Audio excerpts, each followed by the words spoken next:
Eddard Stark never boarded that fateful ship for King's Landing.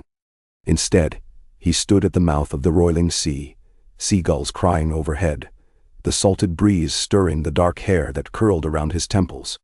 He had told himself, time and time again, that he would serve duty above all else. He had tried to do so for King Robert. Yet the revelations about the Crown Prince's parentage had gnawed at his conscience. War had nearly consumed the Seven Kingdoms once. Ned had watched countless men die for illusions of rightful thrones. And while his sense of honor demanded truth, it also demanded wisdom. So, by a twist of fortune and an urgent intuition he could not name, Eddard Stark turned his back on the Iron Throne, departing Westeros quietly, leaving behind his regrets, his duties, and, for the moment, even his family. Some would call him craven. Others would call him a man of foresight. He had received secret word from Varys, the master of whisperers, about a girl across the narrow sea who claimed the Targaryen name. Robert Baratheon had raged at the very whisper of her, vowing to kill her should she dare step foot in Westeros. Daenerys, the last known Targaryen heir, might be a threat to Robert's shaky hold on the throne. Ned had spent many sleepless nights weighing the horror of unleashing another war upon the realm. The realm truly was all he cared about, for that was how he had been raised. Duty to the living who suffered beneath the whims of kings and lords. Duty to the memory of all those who had died in the last conflict.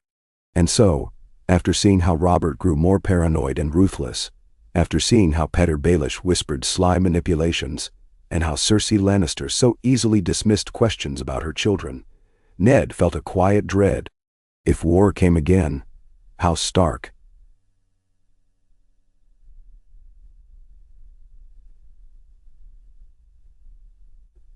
House Targaryen, the entire realm.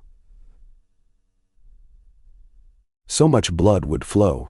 Perhaps, if he could warn the girl, if he could speak to her in reasoned tones, and ensure she did not bring a Dothraki horde to Westeros shores, some part of the realm's future might be salvaged.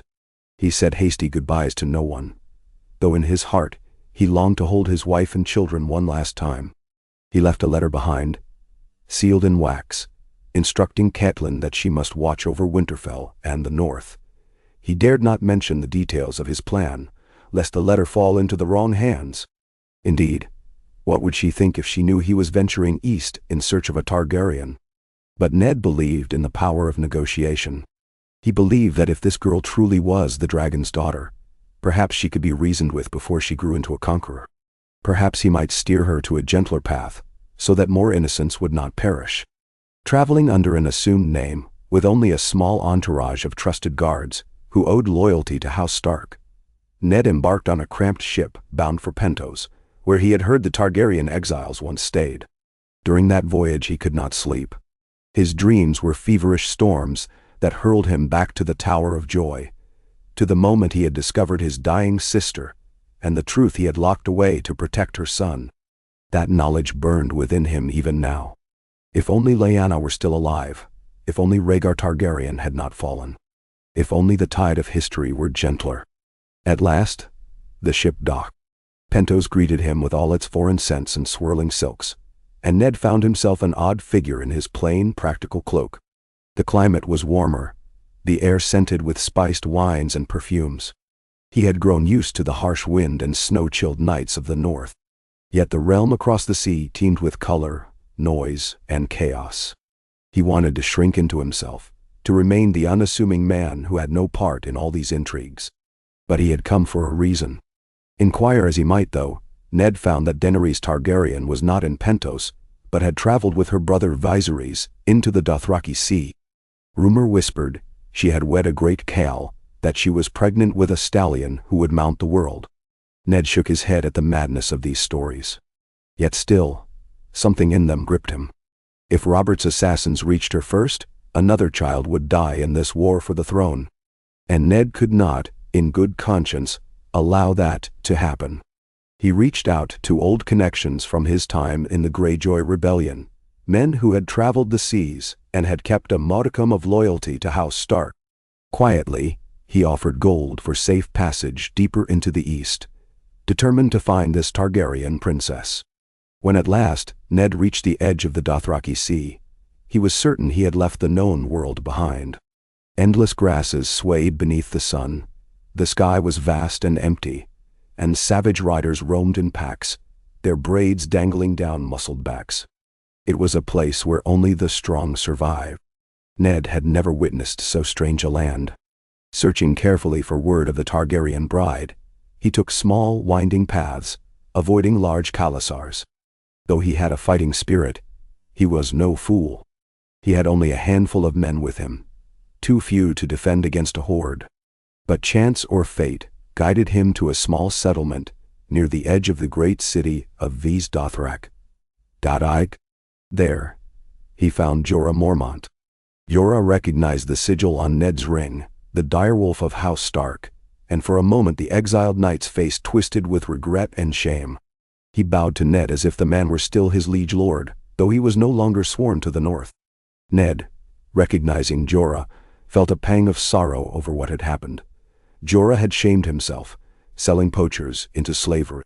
The man had been exiled, fleeing Ned's justice.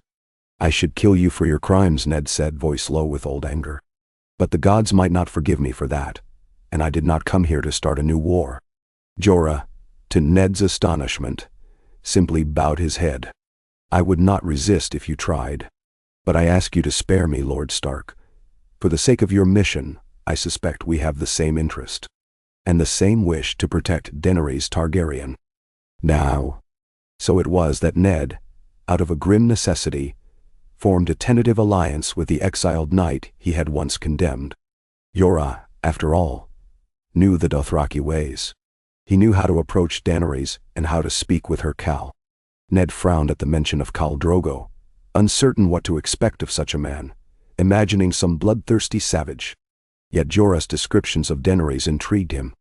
She was quiet but determined, naive yet growing in confidence. She was revered by her people after she had eaten the stallion's heart before the Dosh Khaleen, an act that sealed her unborn child's fate as a conqueror. Ned's instincts whispered caution, but also empathy. The realm had a history of slaughtering Targaryen children. He would not have that happen again, not if he could help it. Jorah led him and his small band through the dusty outskirts of Ves Dothrak, where the Dothraki caravans brought spoils from across the world. No blades were allowed in the city, so Ned's men had to stash their weapons, leaving them half-naked in their vulnerability. Tension gripped him. He wondered if he would even make it out alive. And still, he pressed on, following Jorah to a series of large pavilions near a placid lake.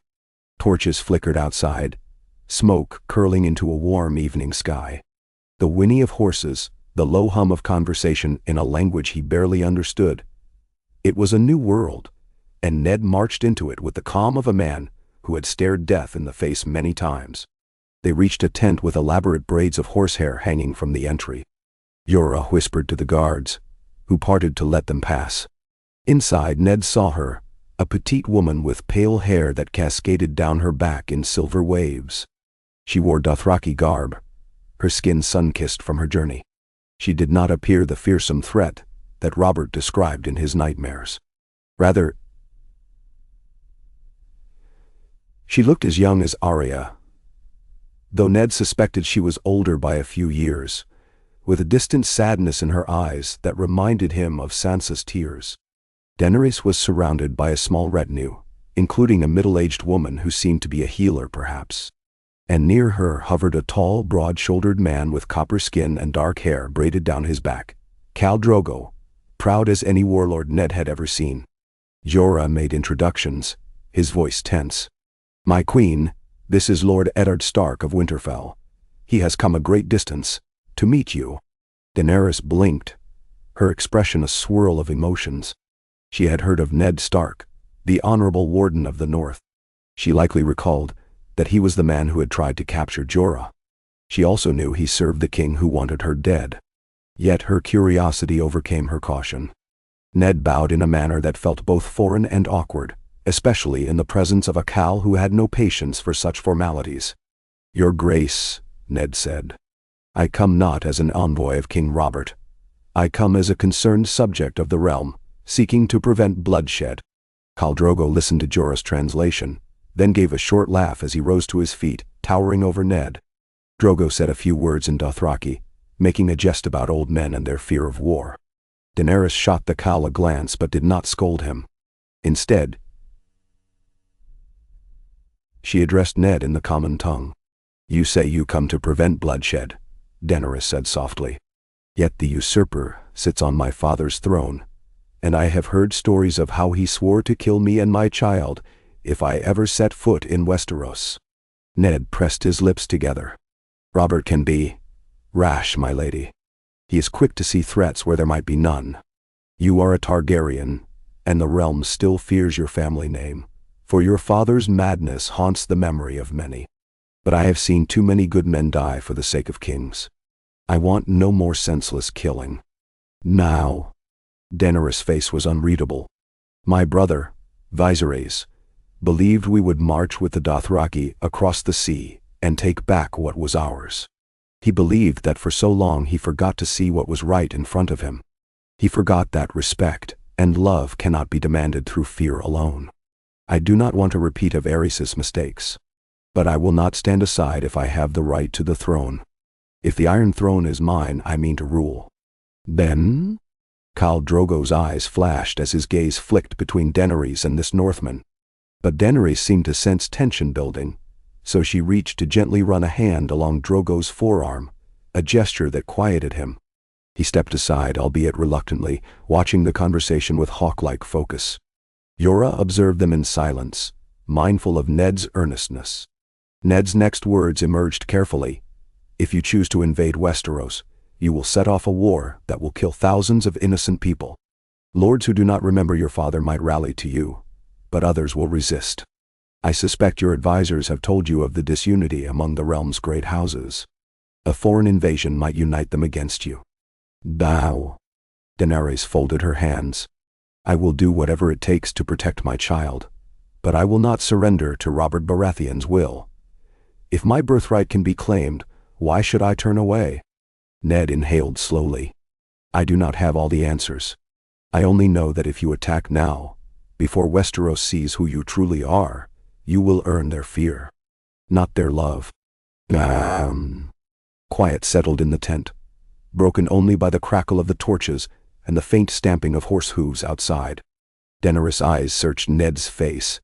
Perhaps she saw in him a grieving father, or a man weighed down by the tragedies of the realm. At length she spoke. "And you have come here, to serve me, or to dissuade me?" Ned hesitated. "To serve peace," he said. "If that means advising you, then I will advise you. If that means telling you something you do not wish to hear, I will. I have no illusions of grandeur. My only desire is that the realm be spared more destruction." "Now." Daenerys exchanged a long look with Drogo, who eventually shrugged in a gesture of dismissal. The Khal did not overly concern himself with the political intricacies of Westeros. But Daenerys, yearning for counsel in this strange position of potential queenship, felt something shift.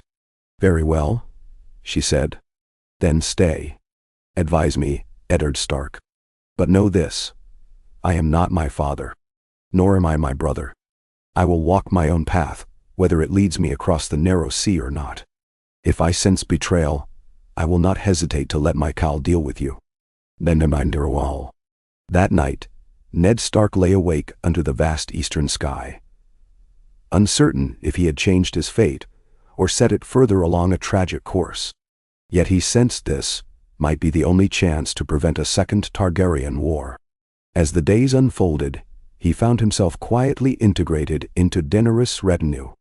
While the savage aspects of the Dothraki culture still unsettled him, the braids, the constant talk of raids, the cruelty they displayed toward captives, Ned also saw a code of sorts among them, a fierce honor that demanded strength and loyalty. And Daenerys, so young and foreign in their midst, commanded their respect not through fear alone, but through small mercies. She did not delight in cruelty. She listened to the crones of the Dosh Khaleen, asked after their histories, and tried to understand the traditions of her new people. In time, through Jorah's translations, Ned taught Daenerys about the great houses of Westeros, the Lannisters of Casterly Rock, the Tyrells of Highgarden, the Baratheons of Storm's End, the Greyjoys of the Iron Islands, the Martells of the Iron Islands, the Martells of Dorne, and of course the Tullys, Arryns, and Starks. He explained the alliances that had formed after Robert's rebellion, the wounds that had never fully healed. Daenerys listened with a quiet intensity, absorbing every detail. Occasionally, she would ask pointed questions, such as how the realm felt about the Targaryens after Aerys' madness, or whether Ned believed the small folk would hail a Targaryen restoration. He answered as truthfully as he could, never sparing her from the realm's lingering fear of dragons. She did not flinch. She only pressed on, determined to understand what might greet her if she ever returned. One evening, beneath a moonlit sky, Daenerys invited Ned to dine alone with her. Khal Drogo had gone off to meet with one of his blood riders, leaving Daenerys in a lavish tent draped with silks. Bowls of fruit and cured meats lay on a low table. Ned knelt on a plush cushion, feeling out of place, his broad shoulders tense. Daenerys gestured for him to eat, but he shook his head politely, wanting first to speak. "My lady, if you mean to cross the sea, you will need more than Dothraki riders. Wars in Westeros are seldom won by horses alone, though they are a fearsome advantage. The might of House Tyrell, House Lannister, even the North, these are large territories, well fortified. Your father was undone by betrayal within the city's walls, not by force of arms alone." Then, Daenerys ran a finger along the rim of her goblet. "Do you think they would betray me before I even land? Some will. Many see your family name as an invitation to war. They do not remember the days of Targaryen peace, only the violence at the end." She nodded, her pale brows furrowing. "I sometimes wonder if it is my destiny to break the wheel, as I've heard it called. The wheel that crushes the common folk under the whims of whoever sits the Iron Throne. But if it means the whole realm bleeds again, then what kind of queen would I be?" Ned felt an unexpected admiration for her doubt. Many who pursued power never questioned the toll it took on others. There may be a chance to claim your birthright peacefully, especially if Robert has no heir that the realm respects. But the Lannisters, they move in cunning ways, and my own family remains in the North, bound by duty. Daenerys gazed at him. "I know you have children, Lord Stark. Do you miss them?" His throat tightened. "I do. More than I can say." "Ned, why did you not bring them with you?" Ned's face darkened. "They are safer in the North, and I intended for this journey to be short, just long enough to dissuade Robert from rash action. But I see now that I may be gone far longer than I ever intended." He paused, glancing at her. "Though, if I may speak freely, my lady, sometimes I wonder if I should sail back and gather them to me, if war is truly inevitable. The North is strong, but it cannot stand alone if the South unites." Daenerys' expression was thoughtful, as though a plan half formed in her mind. But she merely said, "Then perhaps we shall see what the future holds. Perhaps your family will join us when the time is right." They parted that night, each weighed by private burdens. Yet a bond began to form, a mutual recognition that each wanted to avoid needless slaughter, that each carried responsibilities that overshadowed their personal desires. In Ned's heart, the seeds of loyalty were planted. This girl, so different from Robert or even from the memory of Rhaegar, might truly care for the realm. If that was so, then perhaps she deserved a chance to rule. But that chance would not come easily. Fate soon intervened in a brutal twist. Khal Drogo, in the prime of his strength, suffered a wound from a minor skirmish that festered. The Khal, proud as any warlord, refused proper treatment, dismissing the slaves' talk of infections. Daenerys, frantic to save her husband, turned to the Magi, Miri Maz Dur, for healing. Ned watched the entire process with foreboding. He saw the Dothraki's fear and suspicion of blood magic. He saw Daenerys' desperation overshadow any caution. He tried to warn her, "We know nothing of this woman's arts." But Daenerys, heavily pregnant, refused to lose the man who had given her power and acceptance among the Dothraki. That night, screams tore through the Khalasar. Horses whinnied in terror, and the wind carried the stench of dark sorcery. Men tried to drag Daenerys away from the tent where Miri Mazdur chanted her incantations, but Daenerys collapsed in pain, going into premature labor. Ned sprang forward, shouting for someone to fetch help, but the Dothraki parted in horror, superstitious of the blood magic swirling within. Jorah rushed to Daenerys' side, shielding her from the confusion. Ned knelt, his heart pounding, unsure what to do. With no other option, they carried Daenerys into the tent. Inside, the candlelight flickered on thick, roiling shadows. The Magi's chants were a sinister lullaby. Ned felt the hairs on his neck stand, as though the old gods themselves recoiled from what was happening. Time lost all meaning in that space. Ned heard Daenerys' muffled screams, beheld the swirl of dark shapes, smelled the iron tang of blood. He prayed to the old gods for her to be spared. At some point, he stumbled out, dizzy, leaving Jorah inside with her. Exhausted and frantic, Ned paced outside the tent, helpless while his men stood uncertain. At dawn, the chanting stopped, and silence fell. Jorah emerged first, ashen-faced. "The child is dead," he said, voice hoarse. "A monstrosity. And Khal Drogo. He lives, but—" Jorah shook his head. "He is no better than a corpse. The Magi tricked us." Ned's heart sank. When Daenerys finally emerged, pale and trembling, she was supported by two Dothraki women. She looked upon Khal Drogo's barely living form with despair. He lay in a cradle of pillows, his eyes open but sightless, his breathing shallow. The Khalasar had scattered, unwilling to follow a cow who could not sit a horse. Everything Daenerys had built here, her alliance, her power, her future, had crumbled in a single night. That evening, as the Dothraki burned Drogo's body in a funeral pyre, Ned stood at Daenerys' shoulder. She refused tears, though her grief was etched into every line of her face. The pyre roared, sparks dancing into the black sky. Daenerys clutched 3 dragon eggs that had been gifted to her by Magister Illyrio. She placed them gently around Drogo's still form, as though performing some final ritual. Ned watched, uncertain but oddly moved.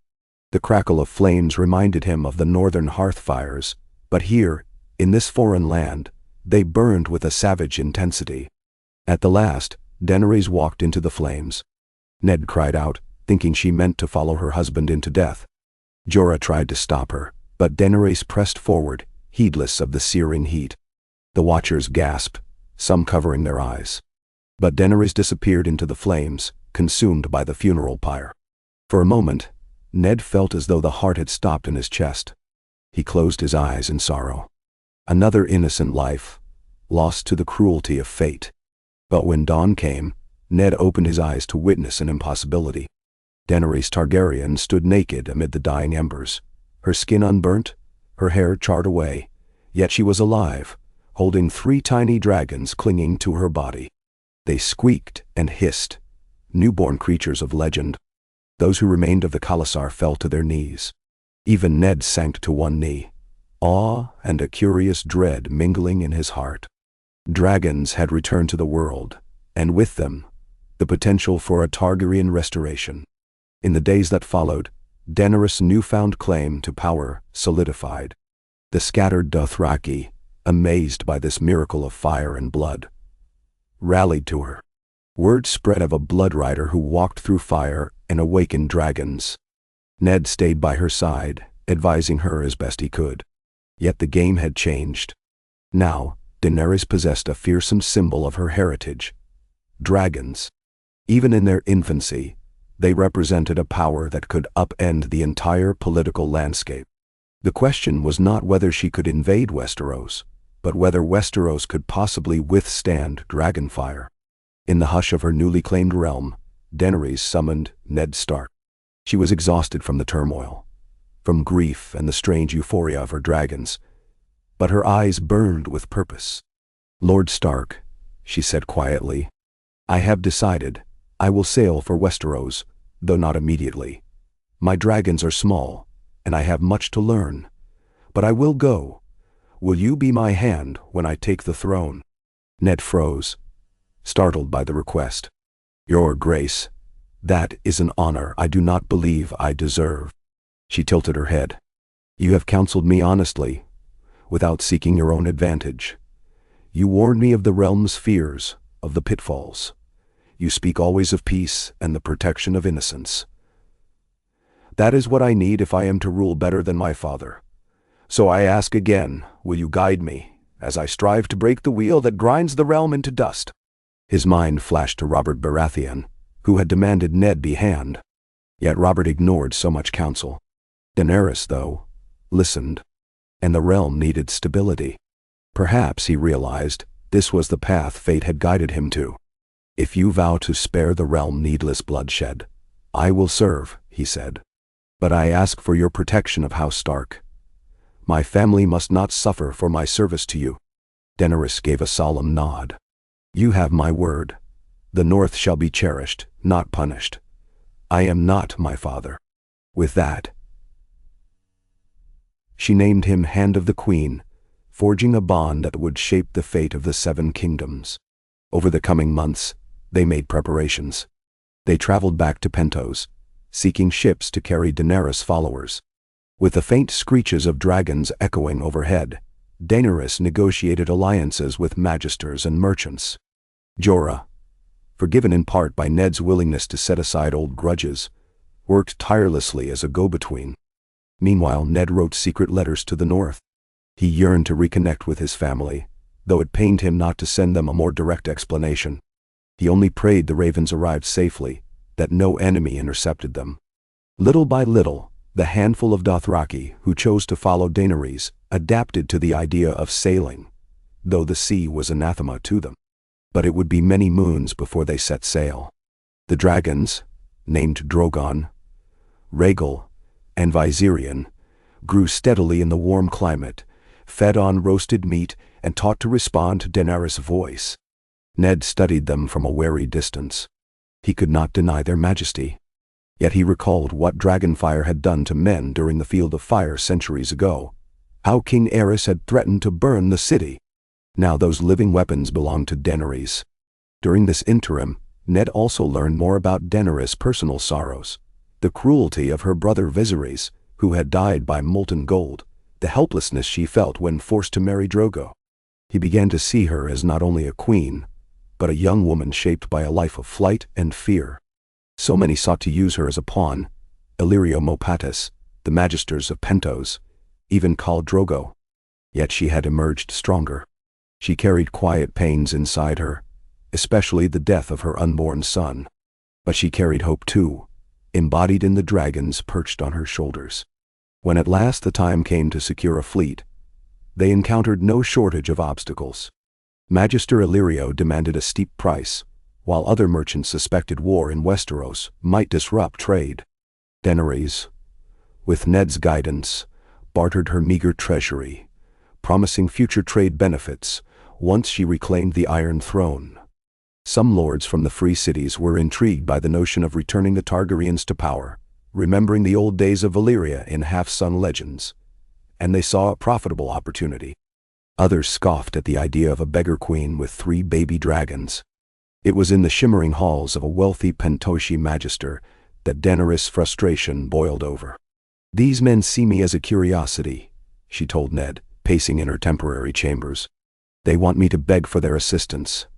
They do not realize that my dragons will grow. They do not realize what I might become. Ned studied her carefully. Pride has undone many rulers, he warned. Do not forget that you need them as much as they need you. Her silver hair caught the light as she turned. I understand, Lord Stark. But sometimes I wish to remind them that I am more than a frightened girl with illusions. I am the blood of the dragon.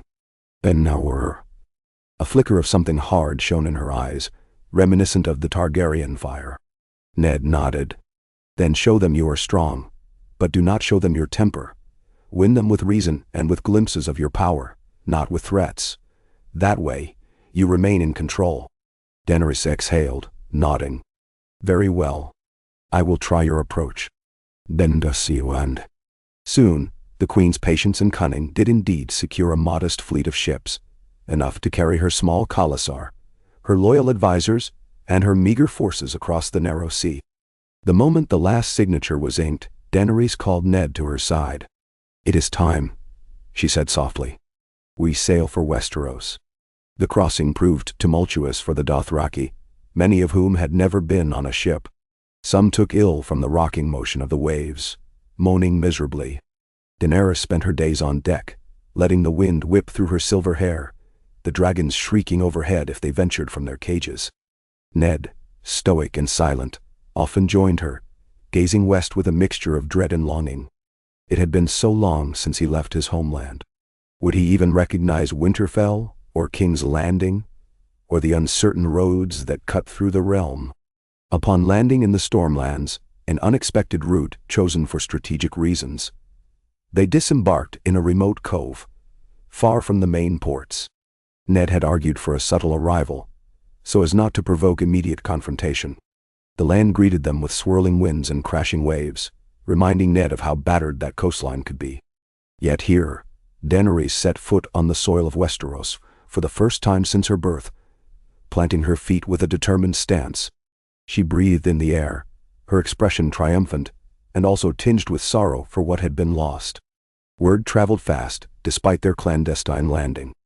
Local lords gawked at the rumor. A Targaryen queen with dragons had arrived. Some prepared to fight. Others, sensing a chance to gain favor, sent envoys. The realm was in turmoil, Ned soon discovered. King Robert had died from a boar's goring, and his son Joffrey sat the Iron Throne, though whispers claimed Joffrey was not truly Robert's. Ned's heart pounded when he heard that news, for it meant the Lannisters effectively controlled King's Landing. Chaos reigned, with Robb Stark in the north, declared king in the north by some accounts, Stannis and Renly Baratheon each making claims as well. The War of the Five Kings was in full swing. Daenerys turned to Ned. "5 kings, they say. Are they mad?" "None." Ned's face was grim. "They are each fighting for their own claim. My son, Robb, fights to avenge what was done to me, no doubt believing me dead or captive. I have to reach him, and to do that we must carefully navigate these waters. Joffrey is a threat. The Lannisters will see you as an enemy. But if the North and some of the Stormlords rally to us, we might stand a chance. Stannis Baratheon also has a claim, though he is known to be uncommon." Daenerys considered this, the wind whipping at her cloak. "Then we must mend it. If we do not, the realm will tear itself apart."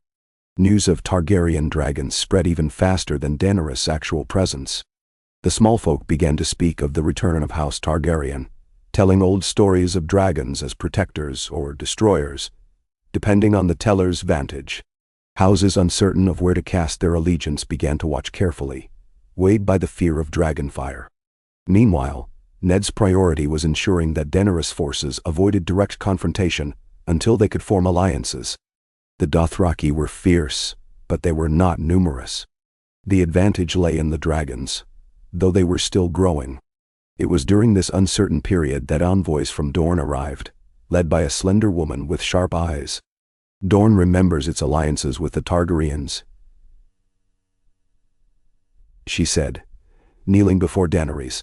"We have no love for the Lannisters, nor for the Baratheons. You have our attention." So began a delicate negotiation in which Daenerys offered to honor Dorne's independence and sovereignty in exchange for their support. The Martells, remembering the murder of Elia and her children, hungered for justice against the Lannisters. It was a potent common cause. With Dorne's cautious support, Daenerys gained a foothold in the southern part of Westeros, an entry point to gather more strength. Even so, the path to the Iron Throne remained perilous. Renly Baratheon, with the might of the Tyrells at his back, considered Daenerys a competitor. Stannis, aided by a Red Priestess from Asshai, scorned all claimants but himself. The North, locked in a bitter war with the Lannisters, might see Daenerys as a threat or a potential ally. Ned prayed that Robb would heed reason if they could but speak in person. Joffrey, a vicious boy king manipulated by Cersei and Tywin Lannister, likely would try to destroy Daenerys before she grew too strong. But the Targaryen queen refused to rush.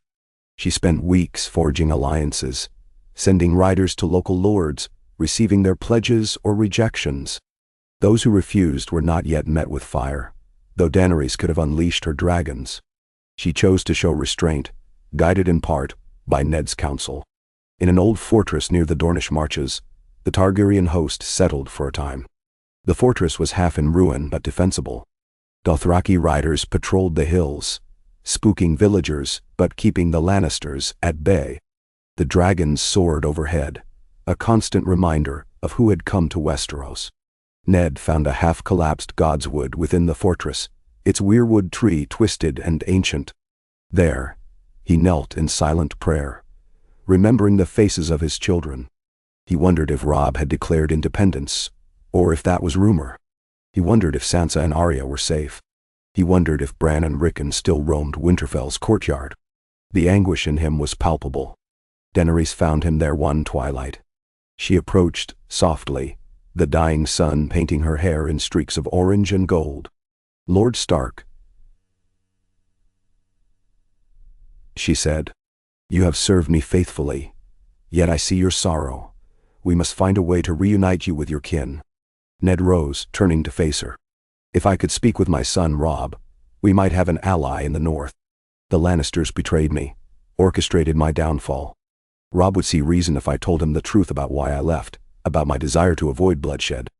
But traveling to the north is fraught with danger. I fear we would need an army to break through the war-torn lands." "Ned," Daenerys laid a hand on Ned's arm, an uncharacteristic gesture of comfort. "You once told me not to do anything rash. But if this is what we must do to unify the realm against Joffrey and his cruelty, then we shall."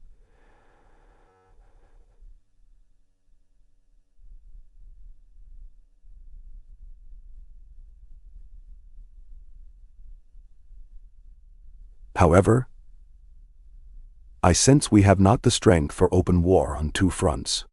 So they developed a plan. Small envoys would travel to treat with Robb Stark in secret.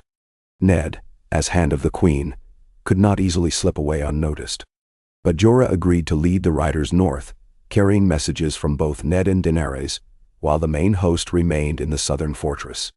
Meanwhile, Daenerys continued forging alliances, welcoming those who despised the Lannisters. Little by little, her supporters grew. Lords who had lost sons to Joffrey's cruelty or Tywin's armies came with spears in hand.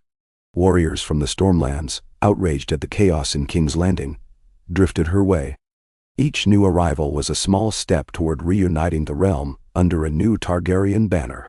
Still, the line between maintaining the moral high ground and unleashing the dragons was razor-thin. More than once, Ned found Daenerys in her private chambers, toying with the idea of striking fear into her enemies. "All my life, I have been at the mercy of the powerful," she confessed one night, standing near an open window with Drogon perched on her shoulder. "Now I have the power. When a village declares for Joffrey, I feel a hot fury within me, telling me to burn them, but I do not want to become what my father was." Ned's voice was gentle but firm. "Your father's legacy does not have to be yours. Mercy has its place in ruling. Show these villagers a kinder alternative, a reason to follow you. Most small folk do not care who wears the crown, only that they live in peace. You can give them that. You can be the queen who spares rather than scorches. You can give them that." She stroked Drogon's scaly head, the dragon's red eyes glimmering. "I will try. But if my enemies continue to oppose me, if they threaten the innocent, I cannot stand idle." Ned nodded, a shadow of worry crossing his face. He hoped the day would never come when Daenerys felt compelled to unleash dragonfire upon Westeros. Weeks passed, and then a raven arrived from the north with Jorah's seal. Robb Stark had read the letters, recognized his father's handwriting, and urged them to come north for a parley. The young wolf, as they called him, had grown into a capable leader, winning victories against Lannister forces. He commanded loyalty from the northern lords and had allied with the Riverlands. Yet the letter indicated caution. Robb was uncertain if this Targaryen queen could be trusted. He would meet her, but only if Ned came under the Stark banner. The risk was great, but the potential reward was uniting the north behind Daenerys, which could shift the entire war in their favor. Reluctantly, Daenerys agreed. She traveled with a modest escort, leaving behind the bulk of her forces under the watch of her blood riders. Ned accompanied her, heart trembling with anticipation. He had not seen his children in what felt like ages. The journey was arduous, weaving through war-torn lands, avoiding skirmishes. Small villages lay burned, casualties of the Lannister armies or other roving bands. Daenerys' face hardened at each sight of destruction, her resolve to stop the war intensifying.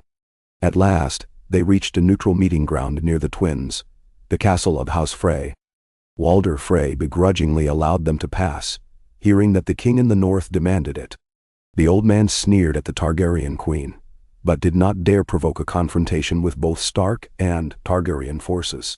On the opposite side of the Green Fork, the northern host waited, hundreds of men with Stark banners rippling in the breeze. Ned's chest tightened at the sight of the direwolf sigil. He recognized many faces among them, great lords and lesser men who once followed him in peace. And then he saw Robb Stark. The boy had become a young man, tall and broad-shouldered, with a stern set to his jaw. Grey Wind, his direwolf, padded at his side. When Robb beheld Ned, tears sprang to his eyes, and father and son embraced as though bridging an unspoken chasm. For a moment, Ned forgot all else, inhaling the scent of his child, the flesh and blood he had feared lost. Daenerys watched from a respectful distance, flanked by Jorah and a handful of Dothraki guards. Some of the northern men cast her suspicious looks, their hands drifting to their sword hilts. But she stood composed, mindful of Ned's reunion. Finally, Robb released his father, turning to Daenerys, scanning her from head to toe. "Father, is this truly the Targaryen queen? The one rumored to have dragons?" Daenerys stepped forward, chin high. "I am Daenerys Stormborn of the House Targaryen, mother of dragons, breaker of chains, and rightful queen of the Seven Kingdoms. It is an honor to meet you, Robb Stark, king in the north." Robb's expression twitched at her formal address, uncertain how to respond. But Ned gave him a steady look, silently urging diplomacy. So Robb dipped his head in a gesture of respect. "My father's letters say you mean to end the war and unite the realm. But do you expect me to bend the knee?" Daenerys met his gaze. "I expect only that we speak as allies. If you believe the North must be free, we will discuss it. I will not demand blind submission. But we cannot win if we are divided. The Lannisters are cruel and cunning. The realm suffers each day this war continues." "No." Robb nodded slowly. "My father spoke of your desire for a kinder rule, that you're not your father's daughter in madness. If that is true, then I will hear you out." They convened within a large tent, pitched on neutral ground, with a few trusted guards. Ned sat between his son and Daenerys, bridging two worlds. The conversation lasted hours, covering the atrocities of the Lannisters, the uncertain claims of Renly and Stannis, and the cost of continuing war. Daenerys assured Robb she had no intention of punishing the North for old rebellions, that she only wanted the Iron Throne from which she believed she could better the realm. Robb, in turn, confessed his frustration with Southern politics, how the Lannisters had executed Eddard Stark in the official record, never acknowledging that Ned had vanished.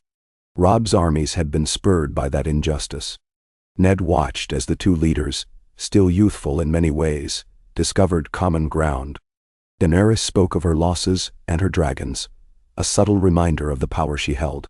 Robb explained the North's fierce independence, their memory of betrayal at the Red Wedding in the original timeline. But in this alternate scenario, Walder Frey had not yet committed such an act, for the wedding in question had not transpired. Still, tensions with the Freys were high. By the end of the meeting, Robb agreed to an alliance, though not a full bending of the knee. He would declare for Daenerys as queen, provided the North's traditional rights were respected.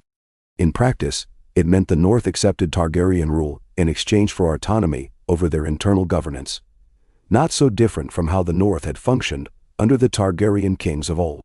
It was an uneasy truce, but a momentous one.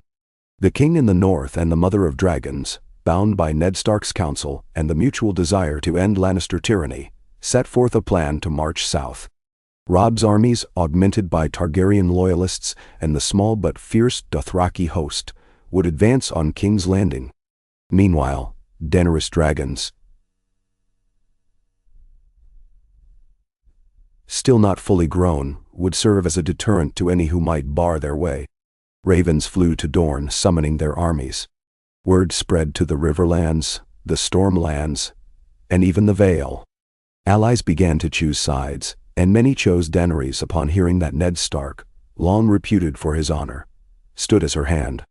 The name Eddard Stark carried tremendous weight, especially after the rumors of his unjust demise spread. And so, the realm trembled at the approach of a combined Stark-Targaryen force. Joffrey, enthroned at the Red Keep, flew into a rage. Cersei fumed, and Tywin marshaled the Lannister legions. The city, half-starved due to the war, braced itself for siege. Fire and blood threatened to inundate the capital. But Daenerys was no mad conqueror. She marched slowly, demanding surrender from local lords and sparing those who yielded. Her dragons soared overhead, a symbol of unstoppable might, but rarely unleashed flame. Houses that might have resisted weighed the cost. Many chose to open their gates, offering supplies to the combined host. At last, they stood at the doorstep of King's Landing. Ziga lines formed around the city, though Daenerys' host did not fully encircle it, leaving space for fleeing smallfolk. Ned stood by Daenerys outside the towering walls, surveying the battlements. Robb was stationed to the west, commanding the main lines. Tension coiled tight. Any moment, a final battle could erupt. The memory of Aerys's last stand haunted Ned. He feared the city might be filled with wildfire caches, that Cersei or her advisors might attempt something desperate. Daenerys rode forward, her standard-bearer at her side, the three-headed dragon flag fluttering in a stiff breeze. She called out in a ringing voice, carried by horns and echoes, "I am Daenerys Stormborn of House Targaryen, rightful queen of the Andals, the Rhoynar, and the First Men. I ask that the city's defenders lay down their arms and spare themselves. If you do, I will show mercy. If not, we will do what we must to protect the realm from the cruelty of Joffrey Baratheon." Silence stretched from the battlements. Then, Lannister banners flapped, and archers tensed. For a moment, Ned feared they would unleash a volley. But the gates remained shut. Time passed in a tense standoff. By nightfall, negotiations began. Varys, the Spider, emerged from a secret postern gate, bowing low before Daenerys. He offered to guide her supporters within if certain conditions were met. Ned exchanged a glance with Daenerys, recalling the role Varys had played in urging him to come east. The Master of Whisperers had always played a dangerous game, but it seemed he believed Daenerys was the best hope for stability. The terms were hammered out. If Daenerys' forces entered peacefully, the city's gates would open, and certain Lannister loyalists would stand down. Tywin Lannister, however, was not in the capital. He remained with his armies. That left Joffrey, Cersei, and a reduced garrison. Come dawn, the gates creaked open. Daenerys' host advanced slowly, uncertain if this was a trap. But no volley of arrows rained down. Instead, terrified citizens lined the streets, gawking at the sight of Dothraki riders, Northern bannermen, and Targaryen banners. 3 dragons circled in the sky, their roars echoing among the rooftops. Daenerys led the way, Ned at her side. She gazed upon the city that had once been her family's seat of power, silent as they passed the charred ruins of Flea Bottom, where the war's hunger had hit hardest. The small folk whispered, some bowing, others cowering. At the Red Keep, a final confrontation awaited. Inside the throne room, Joffrey sat upon the Iron Throne, flanked by the King's Guard, and with Cersei standing beside him, her green eyes sharp with fear and hatred. Joffrey sneered at Daenerys, calling her a usurper. But the day of the Lannisters had passed. Too many soldiers had deserted. The city was on the brink of collapse, and the alliances of the realm had turned. Daenerys approached with regal composure, demanding Joffrey surrender. When he refused, Ned signaled to the Northmen. The King's Guard, outnumbered, lowered their swords. Joffrey leapt to his feet in fury, screaming curses, but the golden lions of House Lannister had lost their roar. Cersei stepped forward. "You would let this foreigner rule? My son is king by all the laws of the land." Ned stepped in front of Daenerys. "Joffrey's claim is tainted, and you know it. Cersei's lips curled back in a snarl. All the same, he is my son. Daenerys lifted her chin. You killed my father. Usurped my family's throne, and spilled blood across the realm. I do not seek vengeance for all that was done to House Targaryen, only justice for the realm's sake. Surrender, and I will spare the city more bloodshed. Resist, and your house will burn. Then so. At that moment, perhaps seeing the hopelessness of their situation, Cersei let out a trembling breath, her eyes blazing with hatred. Take your throne then, Targaryen, but know that your time will come as ours did. All rulers fall. She spat the words. Joffrey shrieked, trying to lunge at Daenerys, but the Kingsguard restrained him. So it was that Daenerys Targaryen took the Iron Throne without the city drowning in fire. The white-hot triumph she might have imagined was tempered by the suffering of the people around her, by the knowledge that the realm was still in disarray. Yet it was a monumental victory, one that signaled a new age. Robb Stark's northern armies patrolled the city, keeping order. The Dothraki, restless in these narrow streets, lingered outside the walls. The dragons perched on scorched gargoyles, watchful. Daenerys named Ned Stark her hand officially, in front of a gathering of lords and knights, many of whom had turned up to bend the knee, including some Tyrell envoys and other stragglers eager to shift allegiance. Ned accepted the appointment with quiet dignity. His eyes lingered on the Iron Throne, remembering how many had died for it. If Daenerys truly would lead justly, perhaps the realm could heal. I will serve you, your grace, as I have pledged, he said. But remember, your true duty is to the people. They have suffered enough under kings and queens. She inclined her head. I have not forgotten. I will listen to your counsel, my lord. In the weeks that followed, ravens flew across the land, carrying word of the new queen. Many lords and ladies arrived to swear fealty, while pockets of resistance remained. Tywin Lannister was one such pocket, but even he saw the futility of open war against dragons. He negotiated a truce, retreating to Casterly Rock under humiliating terms. Stannis Baratheon refused to submit, but his supporters dwindled, unsettled by the sight of living dragons in Targaryen service. Renly Baratheon had been slain by shadowy sorcery in the original timeline, but in this alternate one, his fate remained uncertain, overshadowed by the rapid shift in power. Through it all, Ned acted as the steady hand at Daenerys' side. He oversaw the restoration of order to King's Landing, the distribution of food, the punishment of criminals who had thrived during the war's chaos. The small folk, skittish at first, began to see a measure of fairness in the Queen's governance, for she listened to Ned's advice and rarely unleashed her dragons. She visited the city's poorest districts, appalled by the devastation, and ordered the crown's resources diverted to rebuild. Some cynics scoffed that a Targaryen was playing at being merciful. Others dared to hope. When at last Ned was reunited with his daughters, Sansa and Arya, who had been caught in the Lannisters' net, he embraced them fiercely. He had not known if they were alive or dead. Sansa, shaken by the horrors of Joffrey's court, clung to him. Arya, fiercer and wilder, revealed she had escaped the city at one point, but was captured again. Their travails had hardened them, but with the realm stabilizing under Daenerys, Ned could finally promise them some measure of peace. For that alone, he felt gratitude toward the young queen. Time moved forward. The war did not simply vanish, but pockets of conflict gradually diminished. Winter was coming, the North reminded everyone, and the realm needed unity to face the true threat gathering beyond the wall. Though only a few, including Ned's bastard son Jon Snow, realized the gravity of the White Walkers. Daenerys listened with disbelief when told of these ancient creatures, but Ned insisted the reports from the wall were genuine. So even as she solidified her hold on the throne, Daenerys dispatched ravens to the Night's Watch, offering aid. And so, the realm tilted into a new era under the Targaryen queen, guided by the hand of the queen from the north, Eddard Stark. Their partnership was neither perfect nor free of conflict. Daenerys wrestled with her Targaryen temper and the demands of maintaining power.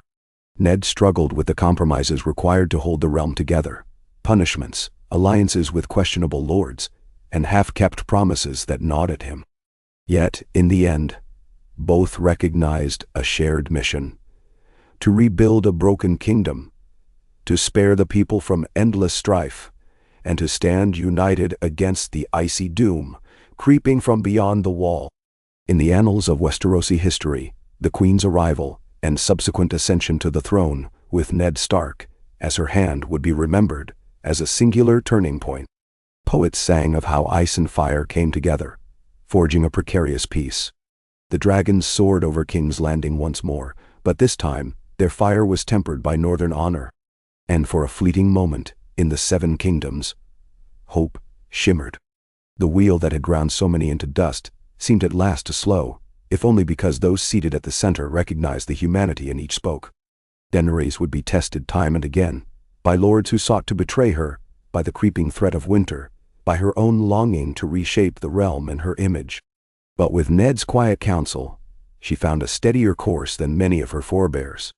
And for Ned Stark, though he often yearned for the snows of Winterfell, for the simple life he had left behind, he could take solace in the knowledge that his sacrifice had saved countless lives from another war of usurpation. He had prevented another child, like Rhaenys or Aegon, from dying in the name of a throne. He had kept the Targaryen line from repeating its darkest mistakes. And perhaps, just perhaps, he had set the realm on a path that could weather the coming storm. When snow finally fell on King's Landing, dusting the red rooftops in white, a hush settled over the city. Daenerys stood on the balcony of the Red Keep, a thick cloak around her shoulders, watching the flakes drift down. Her dragons dozed, grown larger now, coiled around the warm brazier fires in the courtyard. Ned Stark joined her, his breath fogging in the cold air.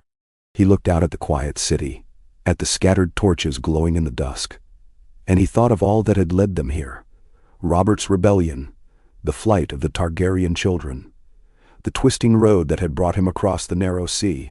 He said nothing, but Daenerys sensed his reflection. "Winter has come," she said softly, turning her gaze to him. Ned inclined his head. "It has, and we shall face it together." They stood side by side, the Queen of the Seven Kingdoms in her hand, silent yet resolute as the first true storm of winter swept in. Flurries of white dusting the land they both strove to protect. And in that moment, the union of ice and fire felt less like a prophecy, and more like a fragile, hard-won truth, a single flame kindled against the dark. Winter settled over King's Landing with a hush, unlike any Ned Stark had ever experienced in the southern reaches of Westeros. Snow blanketed the red rooftops and spired towers, silencing the cobblestone streets that were ordinarily a riot of color and noise. Frost rimed the windows of the Red Keep, transforming its imposing walls into a stark reminder of the northern chill that had at last claimed the southern capital. Where the city had once sweated under the glare of a merciless sun, ice now glimmered and breath misted in the air of every alleyway. The small folk wrapped themselves in whatever rags and cloaks they could find, queuing for the Queen's winter rations. Daenerys had ordered the royal granaries opened and provisions dispensed at reduced cost, determined to alleviate suffering however she could. Each day, as Ned made his way through the city on horse or on foot, he witnessed that the line between chaos and order was perilously thin. Under the strain of winter, even the best intentions could buckle. Despite the trials, the city was calmer now than it had been in years. Fewer Lannister guards patrolled the streets, replaced by a mixture of Stark men, Dothraki warriors who had reluctantly learned to endure the cold, and spearmen from Dorne. Occasional tensions flared between these disparate forces, but Daenerys' strength, and her 3 growing dragons, imposed discipline. It was enough at least to keep the peace. In the Red Keep's great hall, the Iron Throne rose, still as intimidating as a crouched beast. Daenerys occupied it with a dignity that many of the lords and ladies had not expected from a woman so young. When she sat upon those twisted melted blades, she appeared less a conqueror and more a careful custodian, at least to Ned's eye. He stood beside her now, that chill morning, as a trio of merchants petitioned for a reduction in taxes. Robb Stark had returned north after a fortnight in the capital. He took with him the bulk of his armies to see to the north's defense, but he left enough of a presence to ensure Daenerys' hold on the city. The queen listened to the merchants with a steady expression, occasionally glancing to Ned, who nodded or shook his head. It was a subtle dance of governance. Ned knew the crown was nearly bankrupt, weighed down by the debts Robert Baratheon had accrued. Yet the city's merchants insisted they could not weather winter without relief. Daenerys questioned them gently, inquiring after shipping routes, after their ability to import fish and salt. She weighed their pleas before granting them a modest reduction in port duties, then dismissed them with a reminder of the ongoing war in the north. No sooner had they gone than the herald announced new petitioners. This time it was a group of craftsmen, complaining about overzealous Dothraki outriders who demanded bribes. Daenerys frowned. Ned watched as her lips pressed together. She did not scold the craftsmen.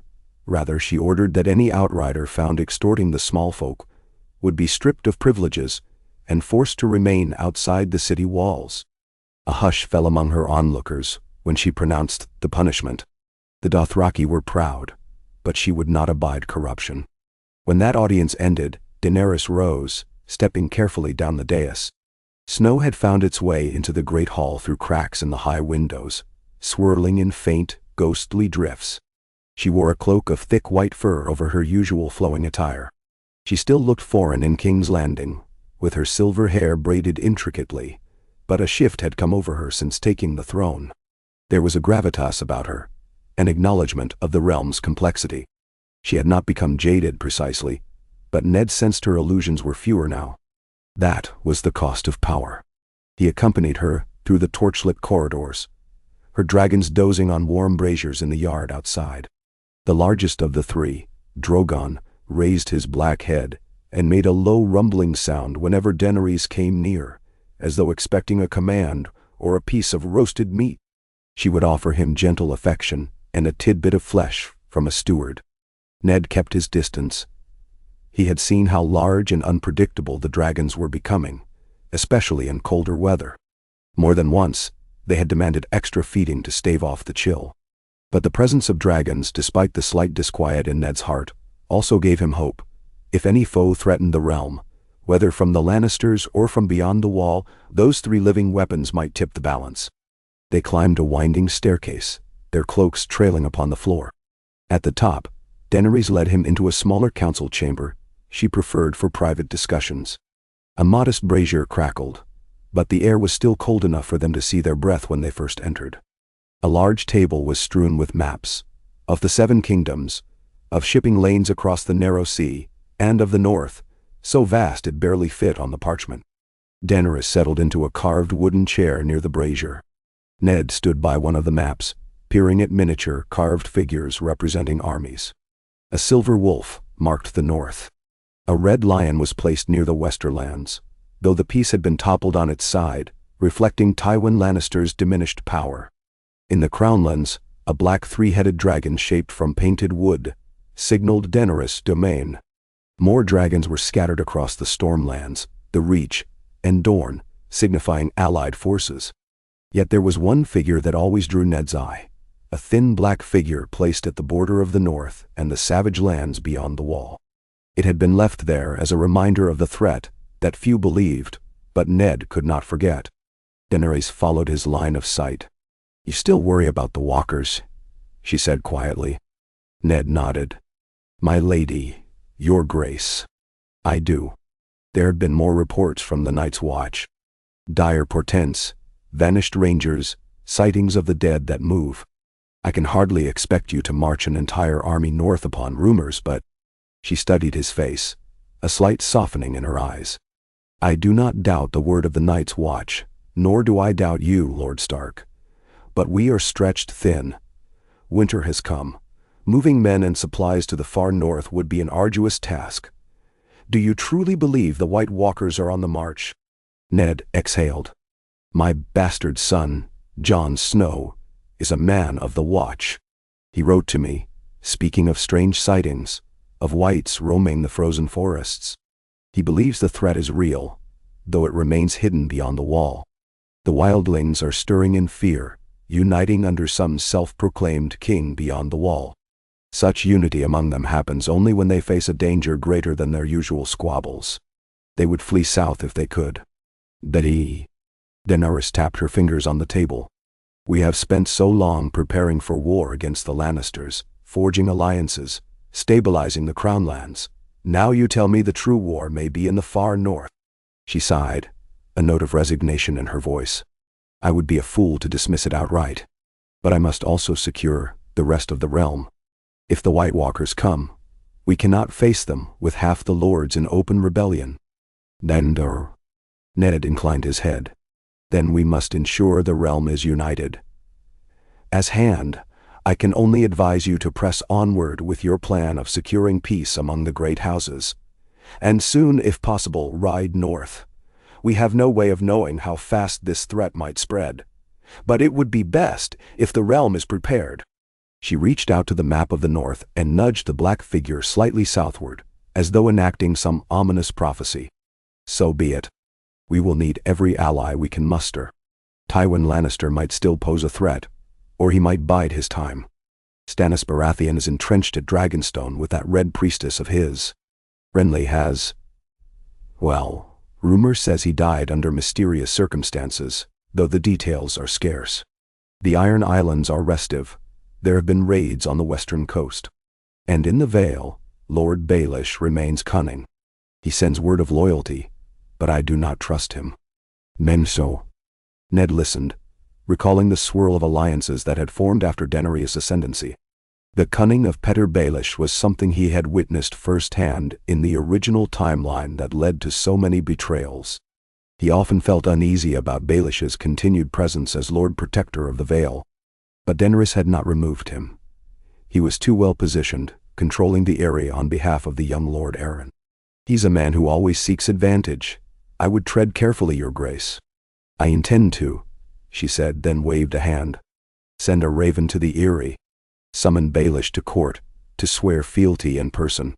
Or if he cannot come, at least a trusted representative. I'd rather keep him close, under watch. We cannot allow another viper to roam free." "Damn." "Very well," Ned said, making a mental note. "Shall I also try to broker a new truce with Tywin Lannister? His armies remain formidable, even though half have deserted." Daenerys pursed her lips. "Yes. Better to have him subdued than defiant. I have no taste for more bloodshed, but I will defend my throne. Offer him fair terms. If he rejects them, I will not beg." Ned bowed, then frowned as he recalled one more pressing matter. "And what of Joffrey?" Daenerys' jaw tightened. Joffrey remained in the Red Keep, essentially a prisoner. While Cersei had been placed under house arrest and relegated to her private chambers, Joffrey was kept in a suite with guards at every door. Too dangerous to release, yet too politically explosive to execute without trial. I have not forgotten him. The boy is cruel. He is also cunning in his way. Some in the city still whisper that he was the rightful king, though it's nonsense. The question is whether we let him live or put him on trial for his crimes." Ned remembered how Joffrey had once demanded his head in another timeline.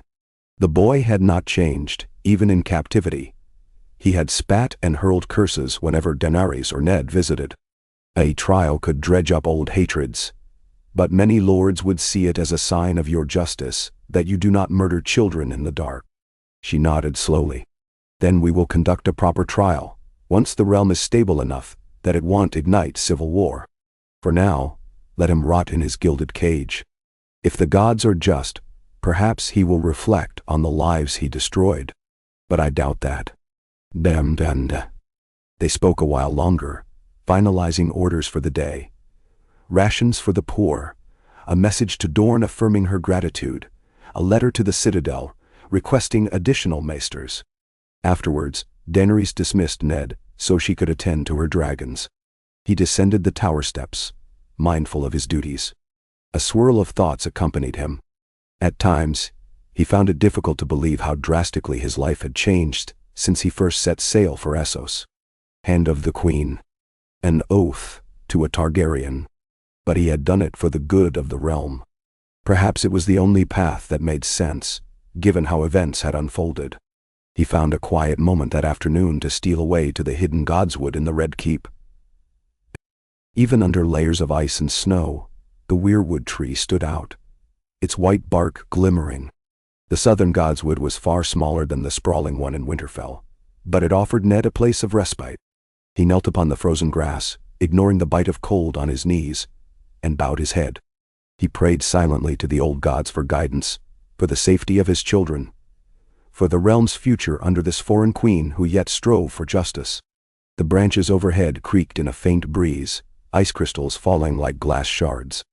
Then he rose, exhaling, and made his way back into the labyrinth of corridors. Later that evening, he took supper in a smaller dining hall with Sansa and Arya. Though Daenerys had offered them grand chambers, Sansa seemed half afraid of the queen, and Arya was never one to linger in posh surroundings. Instead, they asked to remain in simpler quarters that reminded them more of the North. The girls were older than when Ned had left them. Sansa carried herself with a quiet sorrow. She had once believed in chivalry and graceful knights. She had discovered the horrors behind the facade when she was betrothed to Joffrey. Arya, on the other hand, had grown wild and restless. She practiced sparring whenever she could, brandishing a wooden sword or the slim blade called needle that she still managed to keep hidden. Sansa ate slowly, pushing bits of bread around her plate. "Father, do you think we'll ever return to Winterfell? Robb writes that the castle is well, but he needs all the help he can get. I can't bear being idle in King's Landing." Arya, for once, nodded in agreement. "I want to go home. I hate this city." Ned set down his cup of spiced wine. "I share your feelings truly. But we must remain a while longer, while the Queen solidifies her hold and ensures stability. Without the North's cooperation, the realm could fracture again. I've asked your brother to send an escort when the time is right. You'll both return home soon, I promise." Menatwand. Sansa's eyes shone with tears, but she nodded. Arya scowled. "I don't want to just sit here. I want to do something." "You can train if you like," Ned said, trying to be patient. "But do not go wandering the streets alone. This city can be dangerous, especially in winter. And keep your lessons with Syrio Forel in your memory, if that is what you wish." Arya's face lit up at the mention of Syrio, the first sword of Bravos who had briefly been her dancing master. "I do. One day, I'll be a warrior. I won't need anyone to protect me." Besum shall. Ned's heart ached, recalling how close he had come to losing Arya before. He forced a gentle tone. "You have many years ahead of you, my little wolf. Let's keep you safe in the meantime." The meal ended quietly, tension never fully leaving the air. There were too many ghosts here, too many memories of tragedy. When Ned made his way back to his chambers that night, he passed by a tall window overlooking the city. The moon glinted on a snowy landscape. In the distance, he saw the black silhouettes of Daenerys' dragons perched on the walls, their eyes gleaming like embers. The realm was changing swiftly. He prayed it was for the better. Time flowed on, measured by the slow drifting of snow and the reorganization of power. Word arrived that Stannis Baratheon had begun sending scouts across the narrow sea in search of rumored dragonglass caches, apparently believing them significant. Ned found it curious. Dragonglass, or obsidian, was said to have some potency against dark creatures of the long night, according to old legends. He and Daenerys agreed to keep an eye on Stannis' movements. Meanwhile, ravens from the Iron Islands told of a new king rising there, Euron Greyjoy, said to be madder and more ambitious than Balon. He had seized the Seastone chair and boasted of magical horns that could bind dragons to his will. Ned doubted such claims, but Euron's reputation for cruelty was undeniable. Amid this swirl of uncertainty, an envoy arrived from Tywin Lannister, bearing his sigil on a sealed letter. The messenger was a thin man, hollow-eyed from the hardships of winter travel. He presented the parchment to Daenerys in the throne room, trembling. She broke the seal and read silently. Ned watched her expression shift from suspicion to a guarded acceptance. After a moment, she lifted her gaze to the assembly of courtiers, lords, and knights, who still regarded her with varying degrees of devotion or fear. "It seems Lord Tywin has agreed to my terms," Daenerys declared. "He pledges that House Lannister will refrain from further aggression. He acknowledges my right to the throne. In return, I am asked to show mercy to his grandchildren." She glanced at Ned. The grandchildren included Joffrey, Myrcella, and Tommen. Myrcella was in Dorne, under the protection of House Martell. Tommen, the youngest, was rumored to be with him as well. Only Joffrey remained in the Red Keep. He also requests an end to the North's vengeance. Apparently he fears the wolves more than the dragons. A ripple of amusement ran through the hall. Ned allowed himself a small, grim smile. He should fear the wolves. But we cannot wage war forever. He paused, aware of the eyes on him. We have retaken the capital. The realm is struggling to survive the winter. Perhaps it is time for peace. Then? Daenerys folded the letter. Yes. But I will not simply release Joffrey and Cersei to roam free. They have spilled blood. They must stand trial. If Lord Tywin can abide that, then we may truly see peace. Send a raven with our response, if you please. So, a raven flew, carrying Daenerys' acceptance of Tywin's terms, laced with caution. And across the realm, as the snows thickened, fewer men took to the roads. Wars paused, not out of resolution but out of exhaustion and cold. In the north, Robb Stark reinforced the neck, ensuring no southern army could march unimpeded. In Dorne, the Martells waited, still thirsting for vengeance upon House Lannister, yet willing to yield to Daenerys' request to stay their hand, at least for the moment. The Riverlands tried to rebuild from the devastation wrought by Gregor Clegane, who had roamed freely under the Lannisters. The Vale kept its gates closed, Lord Baelish controlling the boy Lord Robert Arryn from behind the scenes. And in King's Landing, Daenerys governed, day by day, forging a fragile tapestry of alliances. That winter proved colder than any in living memory. The city's Blackwater Bay froze along the shoreline, an unheard-of phenomenon. Ships had to anchor farther out, forced to break through slabs of ice to reach the harbor. Yet in a strange way, the freeze offered Daenerys a respite. No great fleet could invade the Crown lands with the sea half-iced. Merchants from Braavos and Pentos curtailed their voyages. The coffers of the Red Keep continued to strain, but the Queen's pragmatic governance helped ration supplies. Ned oversaw the distribution, accompanied by Sir Barristan Selmy, one of the few knights left from an older era, a man who had served House Targaryen before Robert's rebellion. Sometimes they were accompanied by Jorah Mormont, still somewhat shunned by many but determined to atone in Daenerys' service. On a particularly frigid morning, Ned stood at the city gates, watching as a small procession of northerners arrived, bearing the banner of the direwolf. They came from Winterfell with news of the far north. At the head of the column rode Mage Mormont of Bear Island and Galbart Glover, both wrapped in heavy furs. As Ned greeted them, he noted how exhausted they looked. "Lord Stark," Mage said, voice husky, "we've traveled long to bring tidings. The wildlings are massing beyond the wall in unprecedented numbers. There are rumors of foul magic in the lands of Always Winter. Tormund Giantsbane, a wildling leader, seeks parley with the Night's Watch to cross south, away from some nameless terror. Your son Robb has consulted." Ned felt his heart pound. Nameless terror. They speak of the others, the White Walkers, no doubt. "Aye," said Galbart Glover quietly. "And that's not all. Scouts speak of the dead rising, men found frozen in the snow, only to stagger up, eyes blue and empty. The Watch is under siege in scattered engagements. Castle Black remains strong, but East Watch reports glimpses of pale figures at the forest's edge.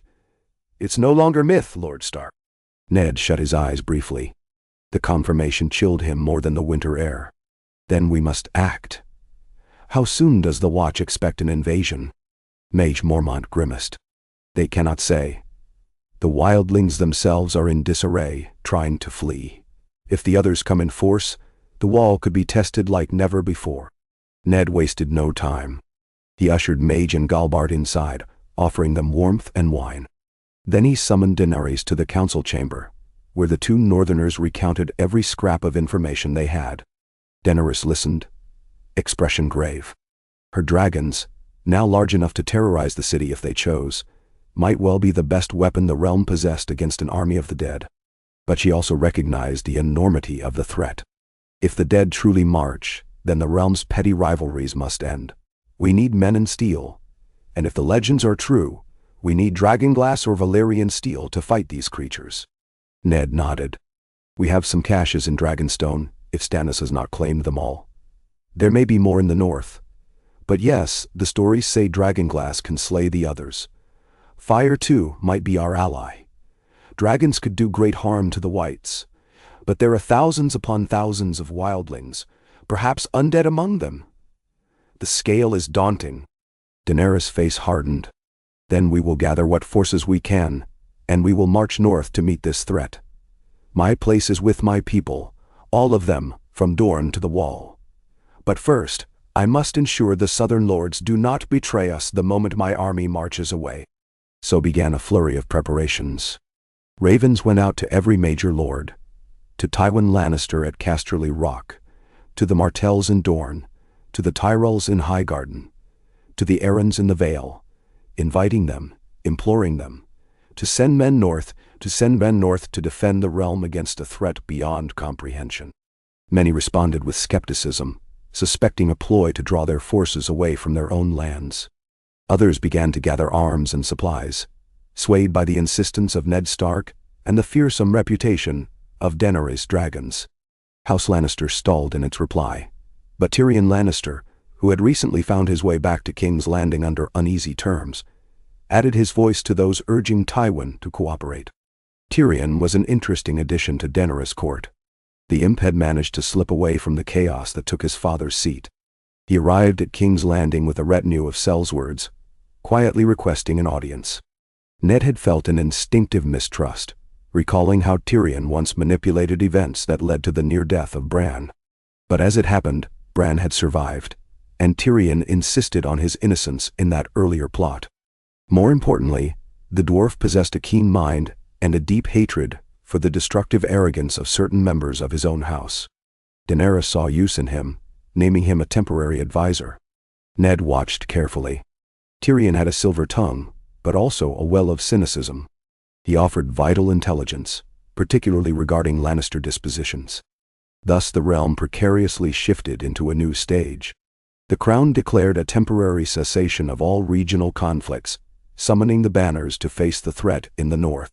Some lords complied out of fear, others out of genuine belief. Tywin Lannister was cornered politically. Though he remained bitter at his house's downfall, he could not openly defy the Crown's summons. Stannis Baratheon, rumored to be forging obsidian weapons on Dragonstone, agreed to coordinate with the Night's Watch, but refused to kneel to Daenerys. The Martells, eager to fight a threat that might overshadow their vendetta, marched a host toward the King's Road, braving the winter snows.